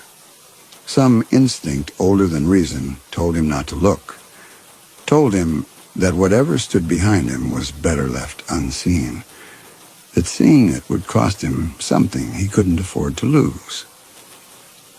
"You have to eat," the boy whispered, still staring past Mark into space that should have been empty, "or he'll be angry. You don't want him angry." The temperature in the basement had dropped. Mark could see his breath now, pale vapor curling in the weak light, dissipating slowly as if even the air was reluctant to move in this space. The children were shivering as they ate, their shoulders hunched, their movements hurried. They'd wrapped their arms around themselves between bites, trying to conserve warmth that was bleeding away into concrete and shadow. Something was breathing behind Mark, slow, rattling breaths that didn't quite sound human, that had too many syllables in the inhale, too much silence in the exhale. The exhalation smelled of char and rot, and underneath that, something worse. Something organic but not living, meat but not food, the smell of things that should be buried but weren't. The oldest girl's eyes met Mark's across the table. "Please," she mouthed. "Please eat." Mark picked up his fork. His hand was shaking so badly he could barely grip the plastic, the tines rattling against the paper plate. He stabbed a piece of meat, brought it halfway to his mouth, closer. The meat glistened in the overhead light, surfaces wrong, texture wrong, everything about it wrong. The breathing behind him intensified, excited now, expectant, eager. Mark couldn't. His throat closed. His body revolted against the wrongness of what he was about to do, every cell refusing to participate in this act. He lowered the fork, set it down carefully, precisely, in the center of the plate. The breathing stopped. The basement held its breath with it. The children had frozen mid-chew, their eyes wide. Then slowly, footsteps. Heavy. Dragging slightly as if whatever made them was damaged or didn't quite remember how walking worked. As if legs were something recently acquired and not yet mastered. They moved away from Mark, back toward the corner where the utility sink stood. Back into shadows the overhead light couldn't penetrate. Shadows that were deeper than the space they occupied. Shadows that suggested depths the basement shouldn't possess. The children released a collective exhale. The smallest boy was crying again, harder now, his whole body shaking with the force of suppressed sobs. The oldest girl's hand shook so violently she dropped her fork. It clattered on the concrete, impossibly loud in the new silence, each bounce a small detonation. "You made him leave," she said. There was no gratitude in her voice, only fear, only certainty that everything had just gotten worse. Now he'll be angry next time. Mark set his fork down. His hands were numb, his fingers cramping from how tightly he'd been gripping the plastic. "What is he?" No one answered. The question hung in the air between them, unanswerable, or answerable only at costs no one wanted to pay. The children returned to eating, faster now, desperate, shoveling the wrong meat into their mouths as if speed could somehow make it less terrible, as if eating quickly enough would let them avoid tasting it. The second plate appeared at 5:16, or maybe it was 4:16 again. Mark had lost his ability to track time reliably, had lost his phone and his certainty about whether minutes had passed or hours, whether the afternoon was progressing normally, or whether time in the basement operated on different principles than time elsewhere. This plate held 5 pieces of meat, pinker than the first batch, the texture all wrong, too soft, too fibrous, with a sheen that suggested something between freshness and decay, as if the meat couldn't decide which state to exist in, so remained suspended between both. Threads of something that might have been fat or might have been sinew connected the pieces, stretched between them like webbing. The children had new plates too. They ate faster this time, more desperate, their movements mechanical. The oldest girl was whispering something under her breath, too quiet for Mark to hear clearly. A prayer, maybe, or a counting game. Something to make the meat go down easier. Something to occupy the mind while the body did what it had to do. "Where does the food come from?" Mark asked. "The feeder brings it," the girl said. She wouldn't meet his eyes. "He comes down the stairs when we're not looking. That's his way. You can't see him until—" She stopped. Started again. "You can't see him approach. Only after." The small boy with the large eyes leaned across the table. His face was too pale, his lips faintly blue as if he'd been cold for too long. "My brother saw him. Once. When he turned around too fast. Now my brother sits in the corner and doesn't talk." Mark looked where the boy pointed.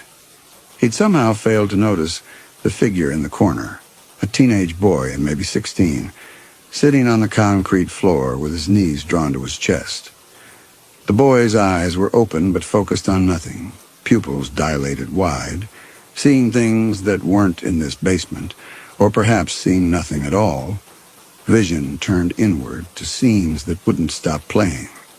Drool gathered at the corner of his mouth, stretching into a thread that broke and reformed. He rocked slightly, forward and back, a metronome keeping time to music no one else could hear. Something about the boy's face was familiar. Something about the shape of his jaw, the angle of his ears, the way his hair fell across his forehead. Mark had seen him before, had known him. The recognition was there just beneath the surface, but he couldn't quite grasp it, couldn't quite pull the memory into focus.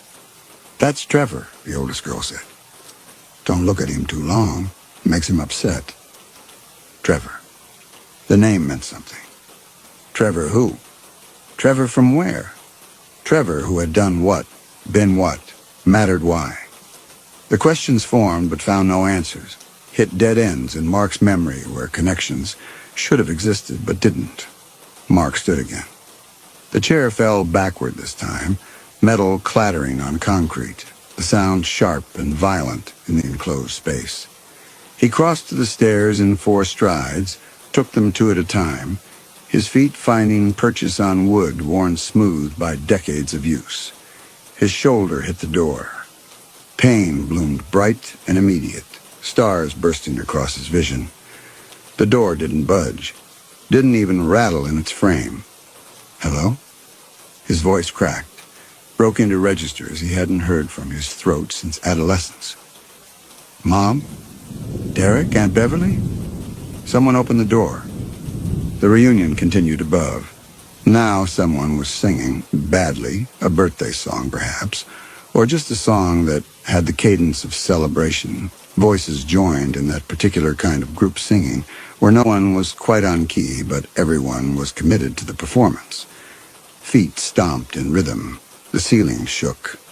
Dust sifted down like snow, like ash, like the remains of something burned and pulverized and transformed into particles light enough to float. Mark pounded until his hands went numb, until his knuckles split and bled, until the pain in his fists became something distant and unimportant. He kicked until his foot ached, until his shoe came loose, until his sock was torn and bloody. He screamed until his throat was raw, until his voice was gone, until he was producing sounds that were barely human anymore. The children watched with wide eyes but didn't move. They had stopped eating. They sat frozen, waiting for something Mark couldn't see, something they knew was coming. The breathing started again, closer this time, at the bottom of the stairs, behind Mark. Mark looked down. The shadow at the base of the steps was too dark, too solid. It didn't move with the flickering of the overhead light. It held its shape against all logic, against all natural law, and it was growing, expanding, rising into a form that suggested human proportions but got the details wrong. Arms too long, torso too narrow, head cocked at an angle head shouldn't cock. Mark fled back to the table, back to his seat. He righted the fallen chair with shaking hands and sat, his breath coming in panicked gasps that he couldn't control, couldn't slow, couldn't make silent. The shadow receded, sank back into the corner. The breathing faded to something distant, something that might have been the furnace or might have been something waiting, patient and eternal and hungry. You're starting to understand, the oldest girl said. She'd gone pale, her face waxy in the overhead light. You can't leave. None of us can leave. Not until it's time. Time for what? Mark's voice was hoarse, barely audible. But the girl had already turned away, gathering the cards again, shuffling them with hands that wouldn't stop shaking. The third plate appeared at an hour Mark could no longer track. His phone was dead. His watch. Had he been wearing a watch? He looked at his wrist. No watch. No tan line where a watch should have been. Had he ever worn a watch? He couldn't remember. Couldn't remember what he'd been wearing when he arrived. Couldn't remember dressing this morning. Couldn't remember anything before the basement, with the clarity he should have been able to manage. The meat on this plate wasn't just raw. It was wrong in ways that made Mark's hindbrain scream warnings he couldn't articulate, couldn't translate into conscious thought. The color was wrong. Too gray, too purple, with patches of green that spoke of decomposition. The texture was wrong. Too firm in some places, too liquid in others, as if different parts of the meat were in different stages of whatever process they were undergoing. It looked organic, but alien, as if something had tried to remember what meat looked like and gotten the details slightly off, had worked from description rather than observation. The children ate. Mark's stomach clenched. Saliva flooded his mouth, the precursor to vomiting, his body attempting to purge something that wasn't there yet, preemptive rejection of what it knew was coming. He turned his head, gagged, produced nothing but stringy bile that burned his throat. His body was empty. Had been empty. When had he last eaten? Not at the reunion. He'd arrived at 3, had been sent immediately to the basement. Before that, breakfast? He tried to remember breakfast. Tried to remember his kitchen, his apartment, his morning routine. The images wouldn't form.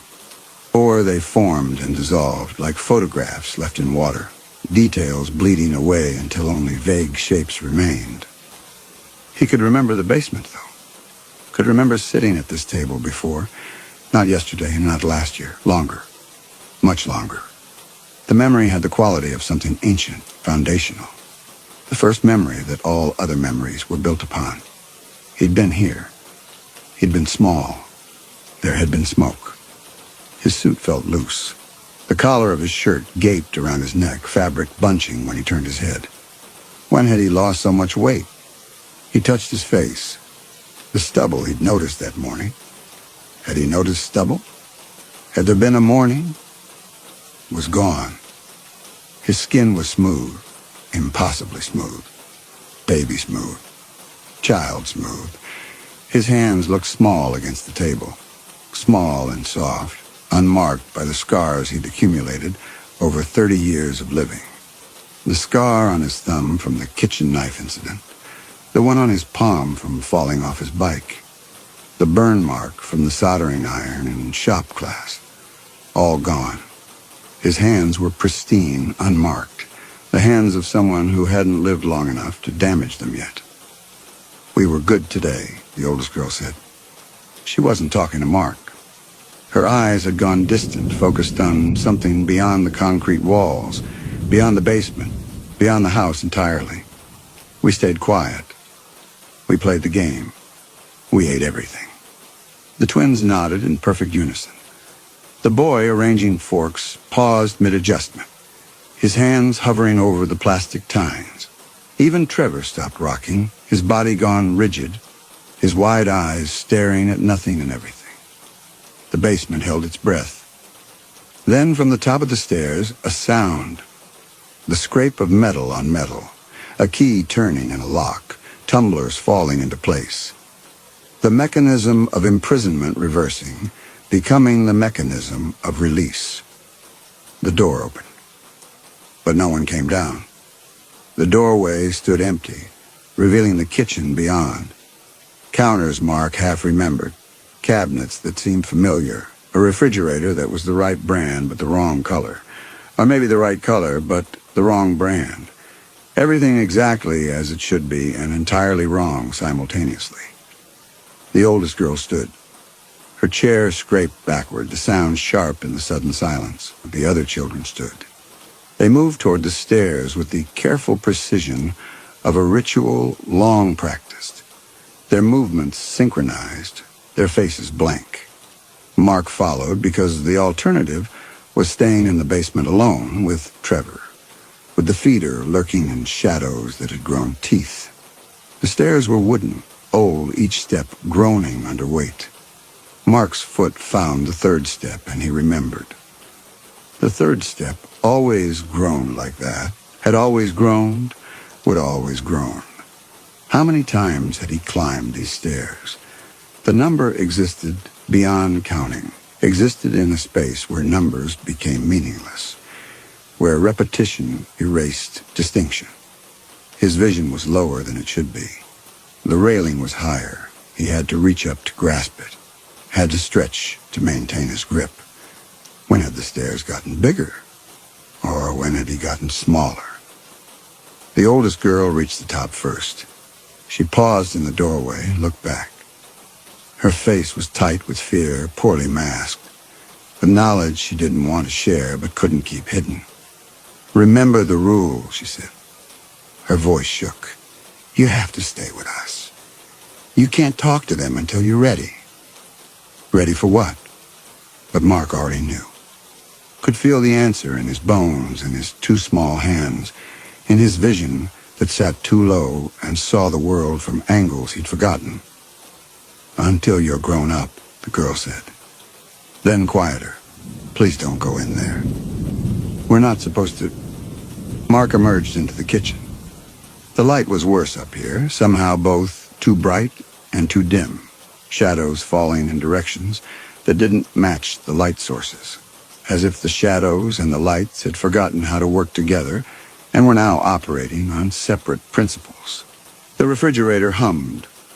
Magnets held photographs and lists and children's drawings to its surface. Everything normal, everything exactly as it should be, and yet... The dining room stood beyond through an arched doorway. Mark could hear them, the family, the reunion, all the voices layered together into a singular sound of gathering. He moved toward it, drawn by need he couldn't name, by hope that was already curdling into dread. The oldest girl grabbed his wrist. Her fingers were ice cold, cold enough to burn. "Please," she whispered. "Please don't go in there. We're not supposed to..." Mark pulled free. His skin felt strange where she'd touched him, numb and somehow separate from his body, as if the cold had severed the connection between sensation and awareness. He stepped through the archway. The dining room was full, every chair occupied. Aunt Beverly, at the head of the table, her mouth open mid-laugh, lips pulled back from teeth that were too prominent now, gums receded.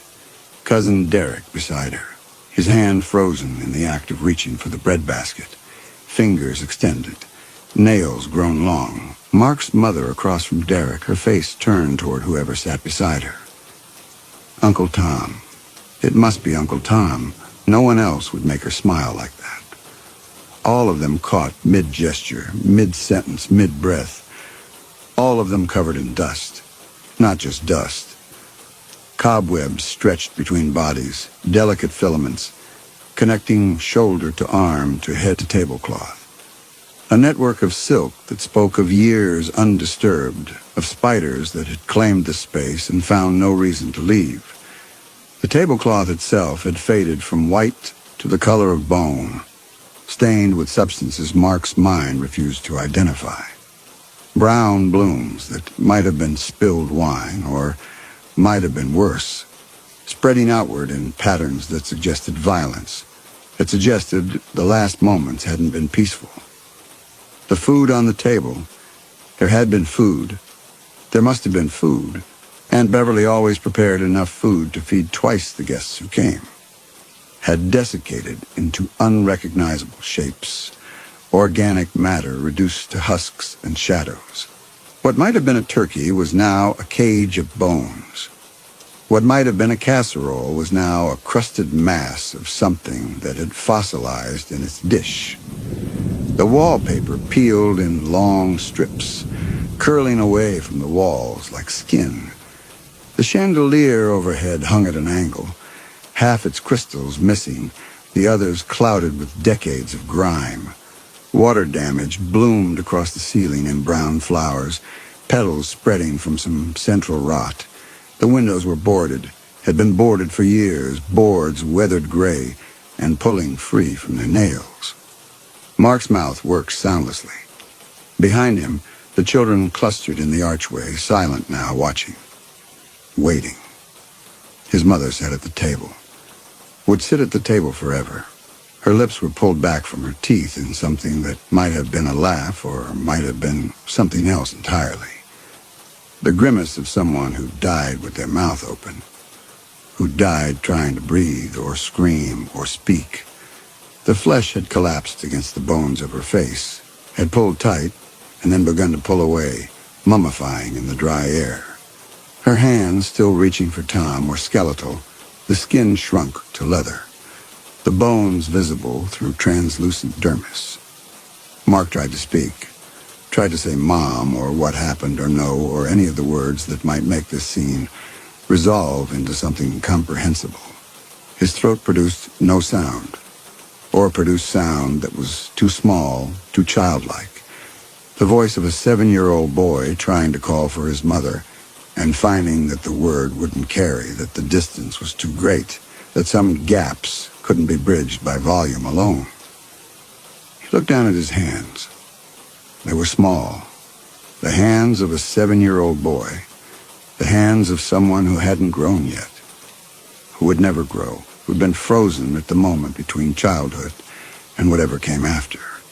His suit hung on him like a costume, sleeves falling past his fingers, pants pooling around shoes that had grown 3 sizes too large. Or the shoes were the right size and he'd shrunk. Or he'd never been the size he thought he was. He looked up. The children were backing away toward the kitchen, their faces holding pity and terror in equal measure. They knew, had known, had tried to warn him. Mark turned back to the dining room, to his mother's corpse. He moved closer, drawn by need that transcended reason, that operated on the level where children still believed their mothers could fix anything, could make the bad things go away, could protect them from the dark and the cold and the things that breathed in basements. His foot struck something on the floor. He looked down. A child's shoe. Small, charred black on one side, the rubber melted into strange shapes, the laces fused into knots that could never be untied.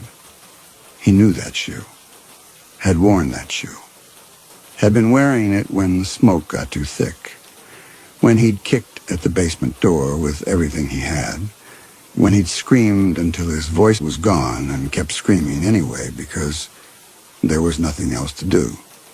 The room tilted. Mark's vision doubled, trebled. Reality fragmenting into multiple possible interpretations of the same image. He saw the dining room as it was, abandoned, decayed, home to nothing but corpses and the slow work of entropy. He saw it as it should be, warm, loud, full of life and complaint, and the particular chaos of family. He saw it as it had been, the last time, the real last time. 20 years ago, when the candle had tipped and the tablecloth had caught, and the fire had spread faster than anyone thought possible. He turned, stumbled back toward the kitchen. The children were gone. The kitchen was empty. The basement door stood open. Mark approached it slowly.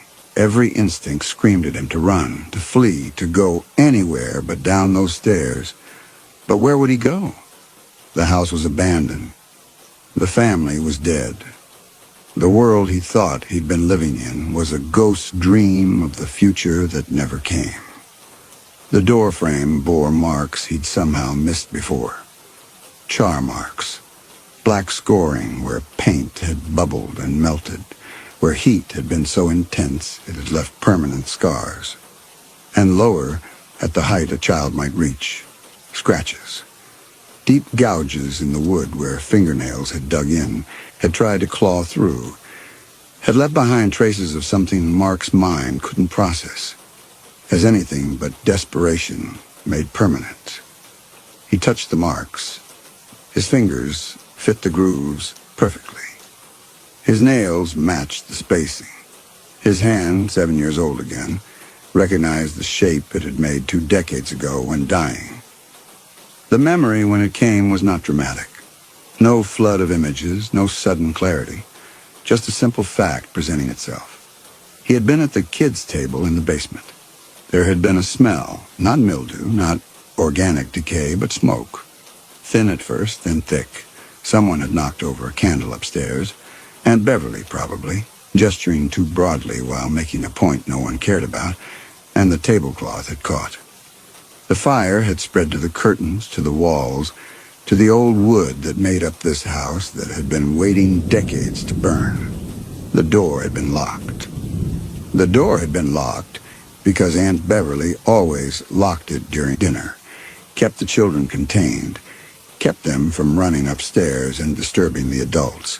The children had to learn patience, had to learn their place, had to understand that adult time was precious and child time was expendable, that the kids could wait, would always have to wait, that waiting was what children did. The door had been locked and Mark had pounded on it, had screamed, had begged. The smoke had been so thick. The children had been crying, their voices rising in pitch as the air got thinner, as breathing became work, as their lungs filled with particles that weren't oxygen. The smoke alarm upstairs had been shrieking, but no one came.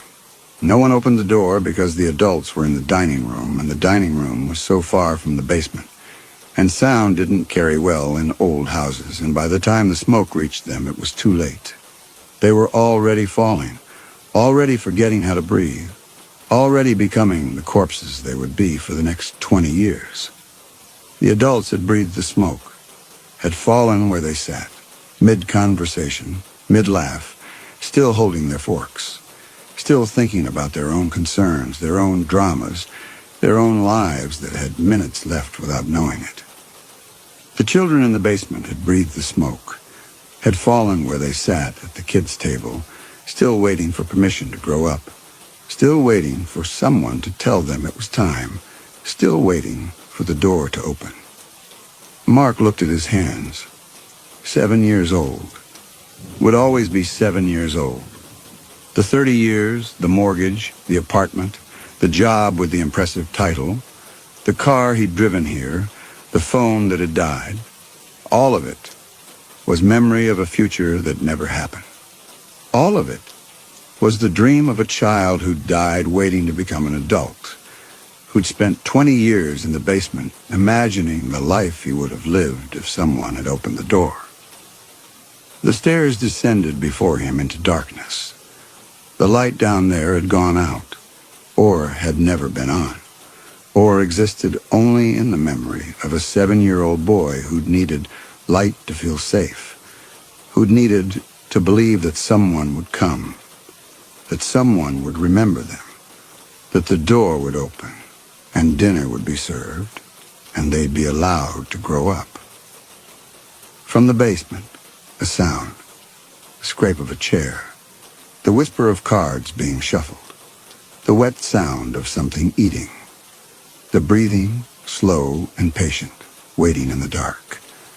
Mark stood at the top of the stairs for a long time, stood in the kitchen of a house that had been abandoned for 20 years, a house that new families had tried to live in and couldn't, a house that felt wrong in ways people couldn't articulate but could feel in their bones, a house where cold drafts came from nowhere, where lights flickered for no reason, where children refused to go into the basement because something down there watched them. Then because there was nowhere else to go, because the rule was clear and rules existed for a reason, because he was still waiting for permission to leave the kids' table, because the world of the living had moved on without him and he couldn't follow, Mark descended. The card table waited. The folding chair waited, its metal frame spotted with rust that might have been there for decades, or might have been there forever. Rust that might have been moisture damage or might have been something else. Brown stains that could be interpreted in multiple ways depending on whether you wanted to know the truth. The paper plates waited, the meat on them gray and wrong and imaginary. The other children were there too, the dead cousins, their names returning to him now in a flood of recognition. Meredith and the twins, whose names he'd never learned because they'd been too young to introduce themselves before the smoke got too thick. Carrie and Daniel and little Beth, who'd been only 5, who'd been crying for her mother until the crying stopped. And Joey. Joey in the chair that had been Mark's, that had always been Joey's, that they'd been sharing across 20 years without either of them understanding how. Joey had been 9. Joey would always be 9. In the corner, Trevor rocked and drooled and saw nothing. And behind Trevor, in shadows that were deeper than they should be, something larger breathed, watched, waited for the next plate to appear, for the next meal to be refused, for the next child to understand what happened when you didn't eat what the feeder brought, when you didn't play by the rules, when you forgot your place. The feeder who might have been the fire itself, taking form in the minds of children who needed something to fear more than smoke. The feeder who might have been their own hunger in those final minutes, their body's desperate need for oxygen manifesting as need for food. The feeder, who might have been real, might have always been real, might have been waiting in this basement long before the fire, might have been why the door was always locked, why the children were always sent down here, why Aunt Beverly's house had always felt wrong to anyone who paid attention. Mark sat. The chair groaned. He picked up the plastic fork. Same time next week, Joey asked. Joey had been 9. Joey would always be 9.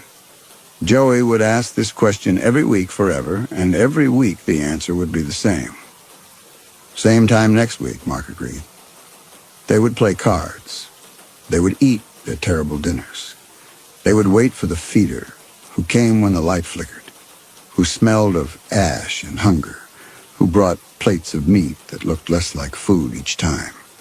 They would wait to grow up, which would never happen. They would sit at the kids' table until the house finally crumbled around them, until the earth swallowed the basement, until time itself forgot that children had once died here, waiting for permission to live. Above them, somewhere in the real world that still turned without them, a new family would move through their days, would sometimes feel a cold draft in the basement, would sometimes see the light flicker down there, would sometimes send their own children down to investigate, down to play, down to sit very still and very quiet at a card table that shouldn't exist but did, to play games with children they couldn't quite see, to eat food that never ran out and never satisfied, would tell themselves it was nothing, would tell themselves old houses made strange noises, would tell themselves that the cold spot in the basement was just poor insulation, that the flickering light was just bad wiring, that the sound of children's voices was just the wind in the ducts, would tell themselves that ghosts, if they existed at all, existed somewhere else, not in the basement, never in the basement, not at the kids' table, where the children still waited, patient and terrible and small, while something in the shadows breathed and watched and hungered for the next child who refused to eat, for the next child who forgot the rule, for the next child who tried to leave before they were ready, before they'd grown up, before the feeder decided it was time.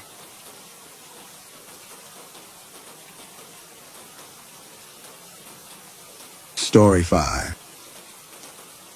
Julian's hands had stopped shaking by the time he reached the Magnolia Tunnel.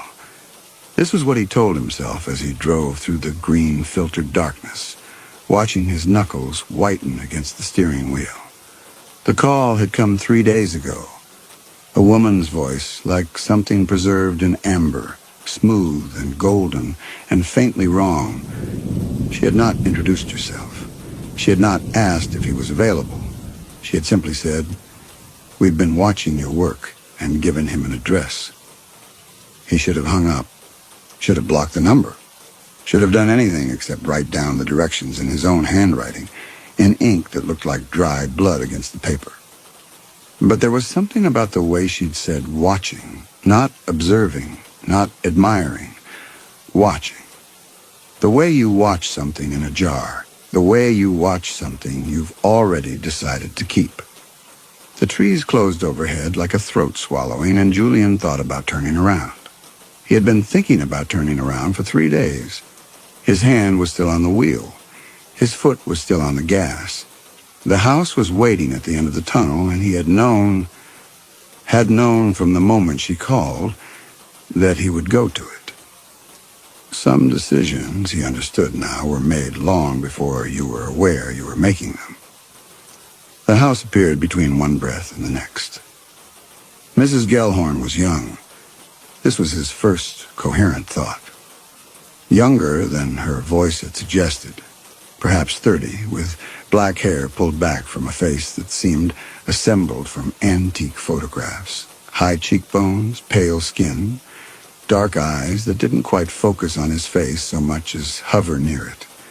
She wore a dress the color of old piano keys, cream shading to yellow, and she held her hands clasped before her as though in prayer. Behind her stood a man who must be Mr. Gellhorn, equally young, equally pale, equally beautiful in the way that porcelain is beautiful. Something about the skin, the way it seemed to have no pores, no imperfections, as though it had been poured rather than born. "My husband, Cyrus," Mrs. Gellhorn said, and the man smiled without showing his teeth. "And I am Ivy." Julian shook their hands. Both were cool and dry, the grip tentative, as though they were afraid of hurting themselves or him. When he released Ivy Gellhorn's hand, he noticed she wore gloves, thin silk things that matched her dress. They led him through rooms that should have felt empty but didn't. The furniture was sparse, a settee here, a side table there, everything arranged with the precision of a museum display. The walls were papered in patterns that hurt to look at directly, geometric designs that seemed to shift when seen peripherally. Julian found himself watching his feet as he walked, focusing on the floorboards, which were wide plank heart pine, original to the house, beautifully preserved. Mrs. Gellhorn spoke as they walked, explaining that they didn't entertain, that they preferred solitude, that the house preferred solitude. Julian nodded, though he didn't understand. The staircase rose from the center hallway, a sweeping curve of mahogany with carved newel posts and delicate spindles that spiraled like frozen water. It was magnificent. It was also dying. Julian could see it immediately. The soft spots in the treads, the splits in the risers, the way the handrail had pulled slightly away from the wall. Wood rot, extensive and advanced, the kind that suggested years of moisture damage, possibly a leak in the roof or foundation issues. He knelt on the bottom step, running his hands over the wood. Even through the finish, he could feel the degradation, the way the fibers had begun to collapse. This was structural. The whole thing could fail. Cyrus explained that it had been like this for a very long time, longer than they'd been here. They should have called someone years ago, he acknowledged, but finding the right person was difficult. Julian stood, brushing dust from his knees. He outlined what would be needed: a full assessment, measurements, checking the substructure, probably pulling up treads to see how deep the damage went. It could take weeks just to evaluate, and the repair itself. "We'll pay you $5,000 a week," Mrs. Gellhorn said. Her face was perfectly still, plus materials, plus room and board if you prefer to stay here rather than drive each day. The work must be done properly. It must be done by someone who understands. $5,000 a week was more than Julian made in a month. He opened his mouth to accept, then closed it, then opened it again. Something in the back of his mind, the instinct that had saved him from bad clients and collapsing structures, that had kept him alive in 15 years of working with power tools and precarious scaffolding, screamed at him to get in his truck and drive. The proportions were wrong. The Gellhorns were wrong. The whole house hummed with wrongness. But he looked at the staircase again, at the curve of it, at the potential for restoration. He imagined his hands bringing it back to life, each spindle perfect, each tread true, his hands alone, his skill, his vision made permanent in wood and craft. He silenced the warning voice with that image. When he asked why they'd chosen him specifically, Cyrus explained that they could see he understood wood differently, that he saw it as alive, as something that remembered what it was and wanted to be perfect again.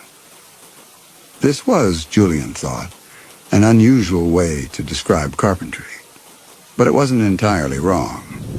Good wood did seem to remember its shape, would hold a curve for 100 years if treated properly, would spring back to true even after decades of stress. He told them he'd need to start immediately. The longer this sat, the worse it got. Mrs. Gellhorn smiled for the first time. Her teeth were very white and very straight, like squares of marble set in pink gums. They had been hoping he'd say that. They gave him the room at the top of the stairs. It was a curious choice, considering the staircase was unsafe. But when Julian mentioned this, Cyrus looked puzzled. They used it every day, he said. It held them perfectly well. Julian pointed out that he'd be carrying a toolbox and lumber, and Cyrus nodded as though this had simply not occurred to him. But Julian was very capable, wasn't he? They could see that immediately. The room itself was small and clean and empty except for a bed, a dresser, and a chair positioned by the window. The walls were papered in a pattern of vines and roses that seemed to move when Julian wasn't looking directly at them.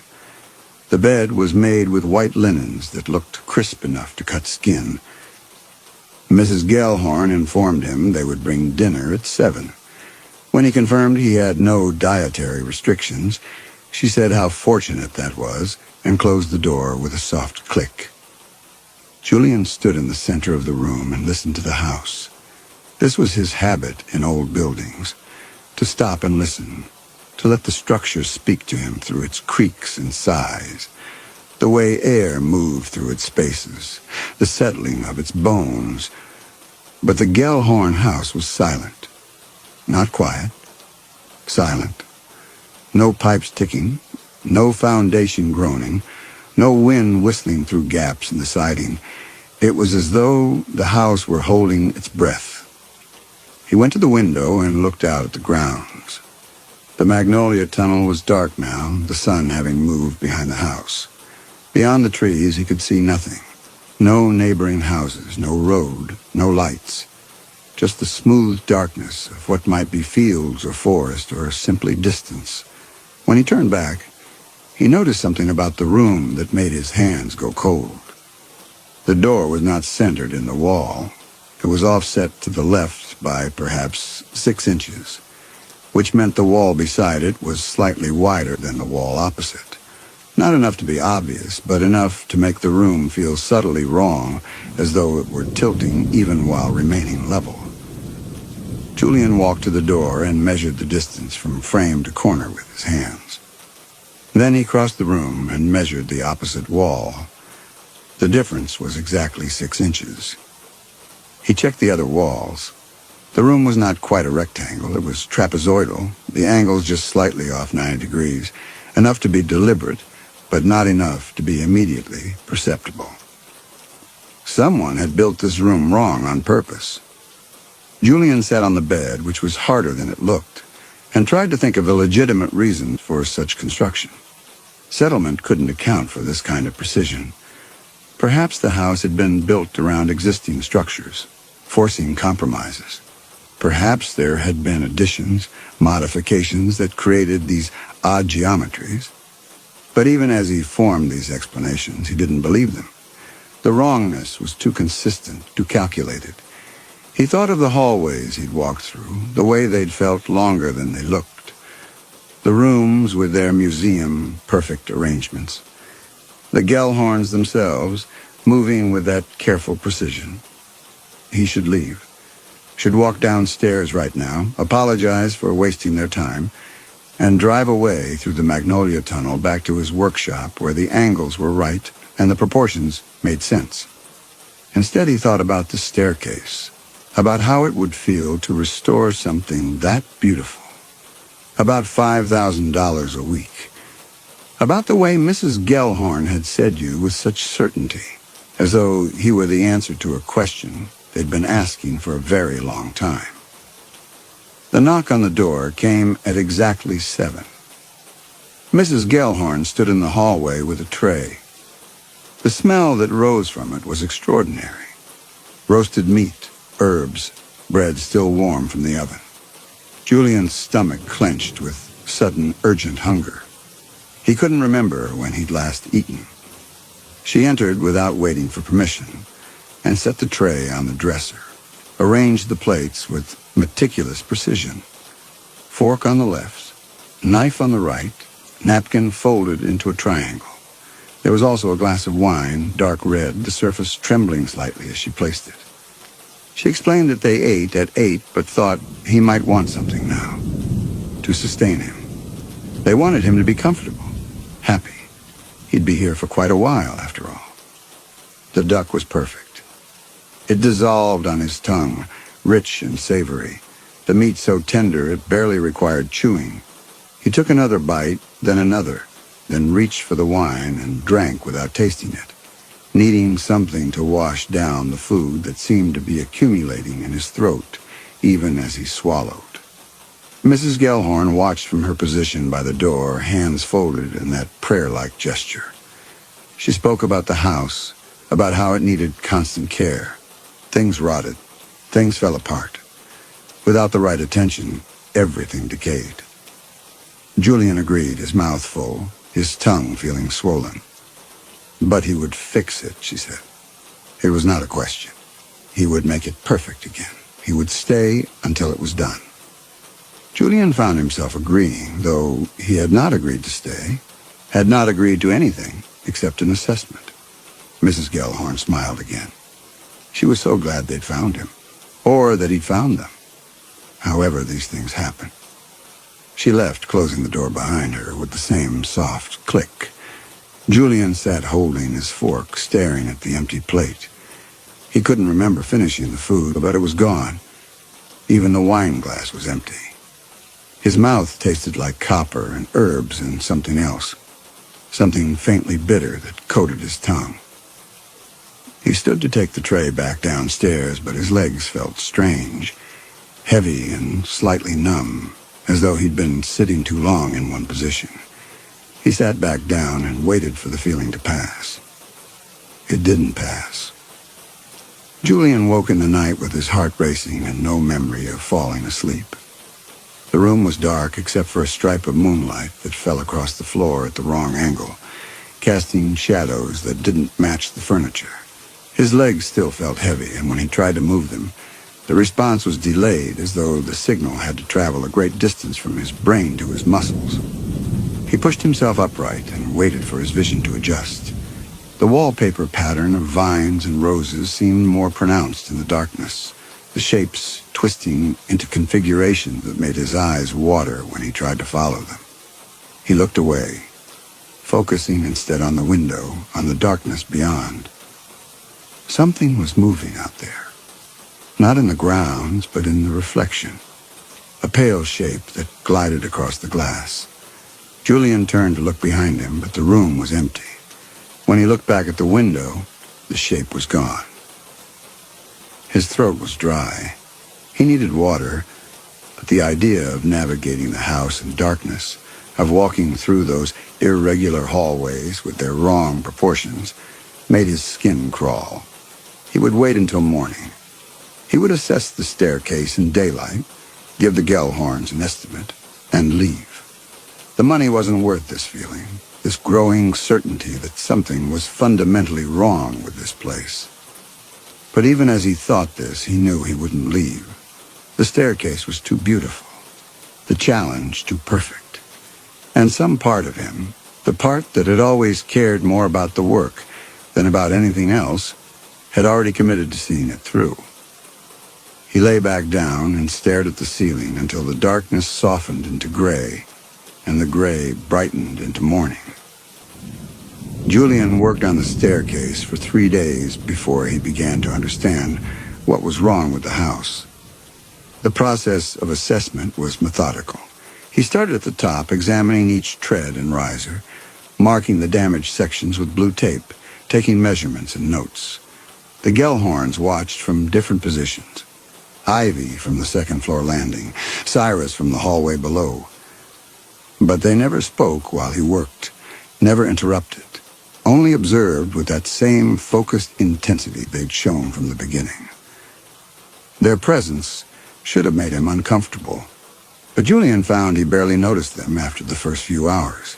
He was too absorbed in the work, in the puzzle of understanding how the staircase had been built and how it could be saved. This was the state he loved most. The rest of the world falling away, leaving only the wood in his hands and the problem to be solved. The damage was worse than he'd thought.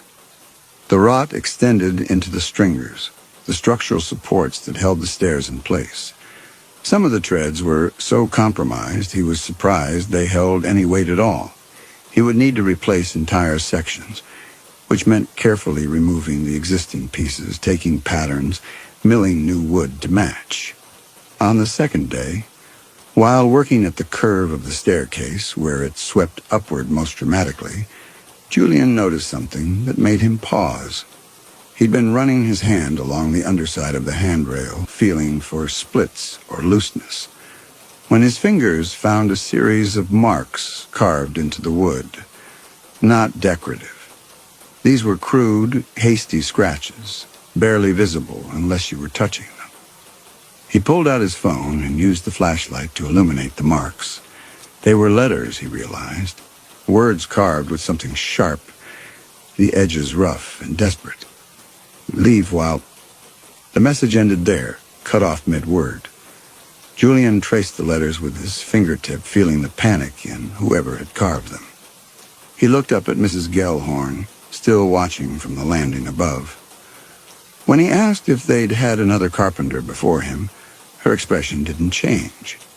They'd had several over the years, she said. The work was demanding. Not everyone was suited to it. Some left. Some stayed. It depended on their commitment to excellence. Julian looked back at the carved message. Leave while. While what? While you can. While you're still able. While you're still yourself. He should ask more questions.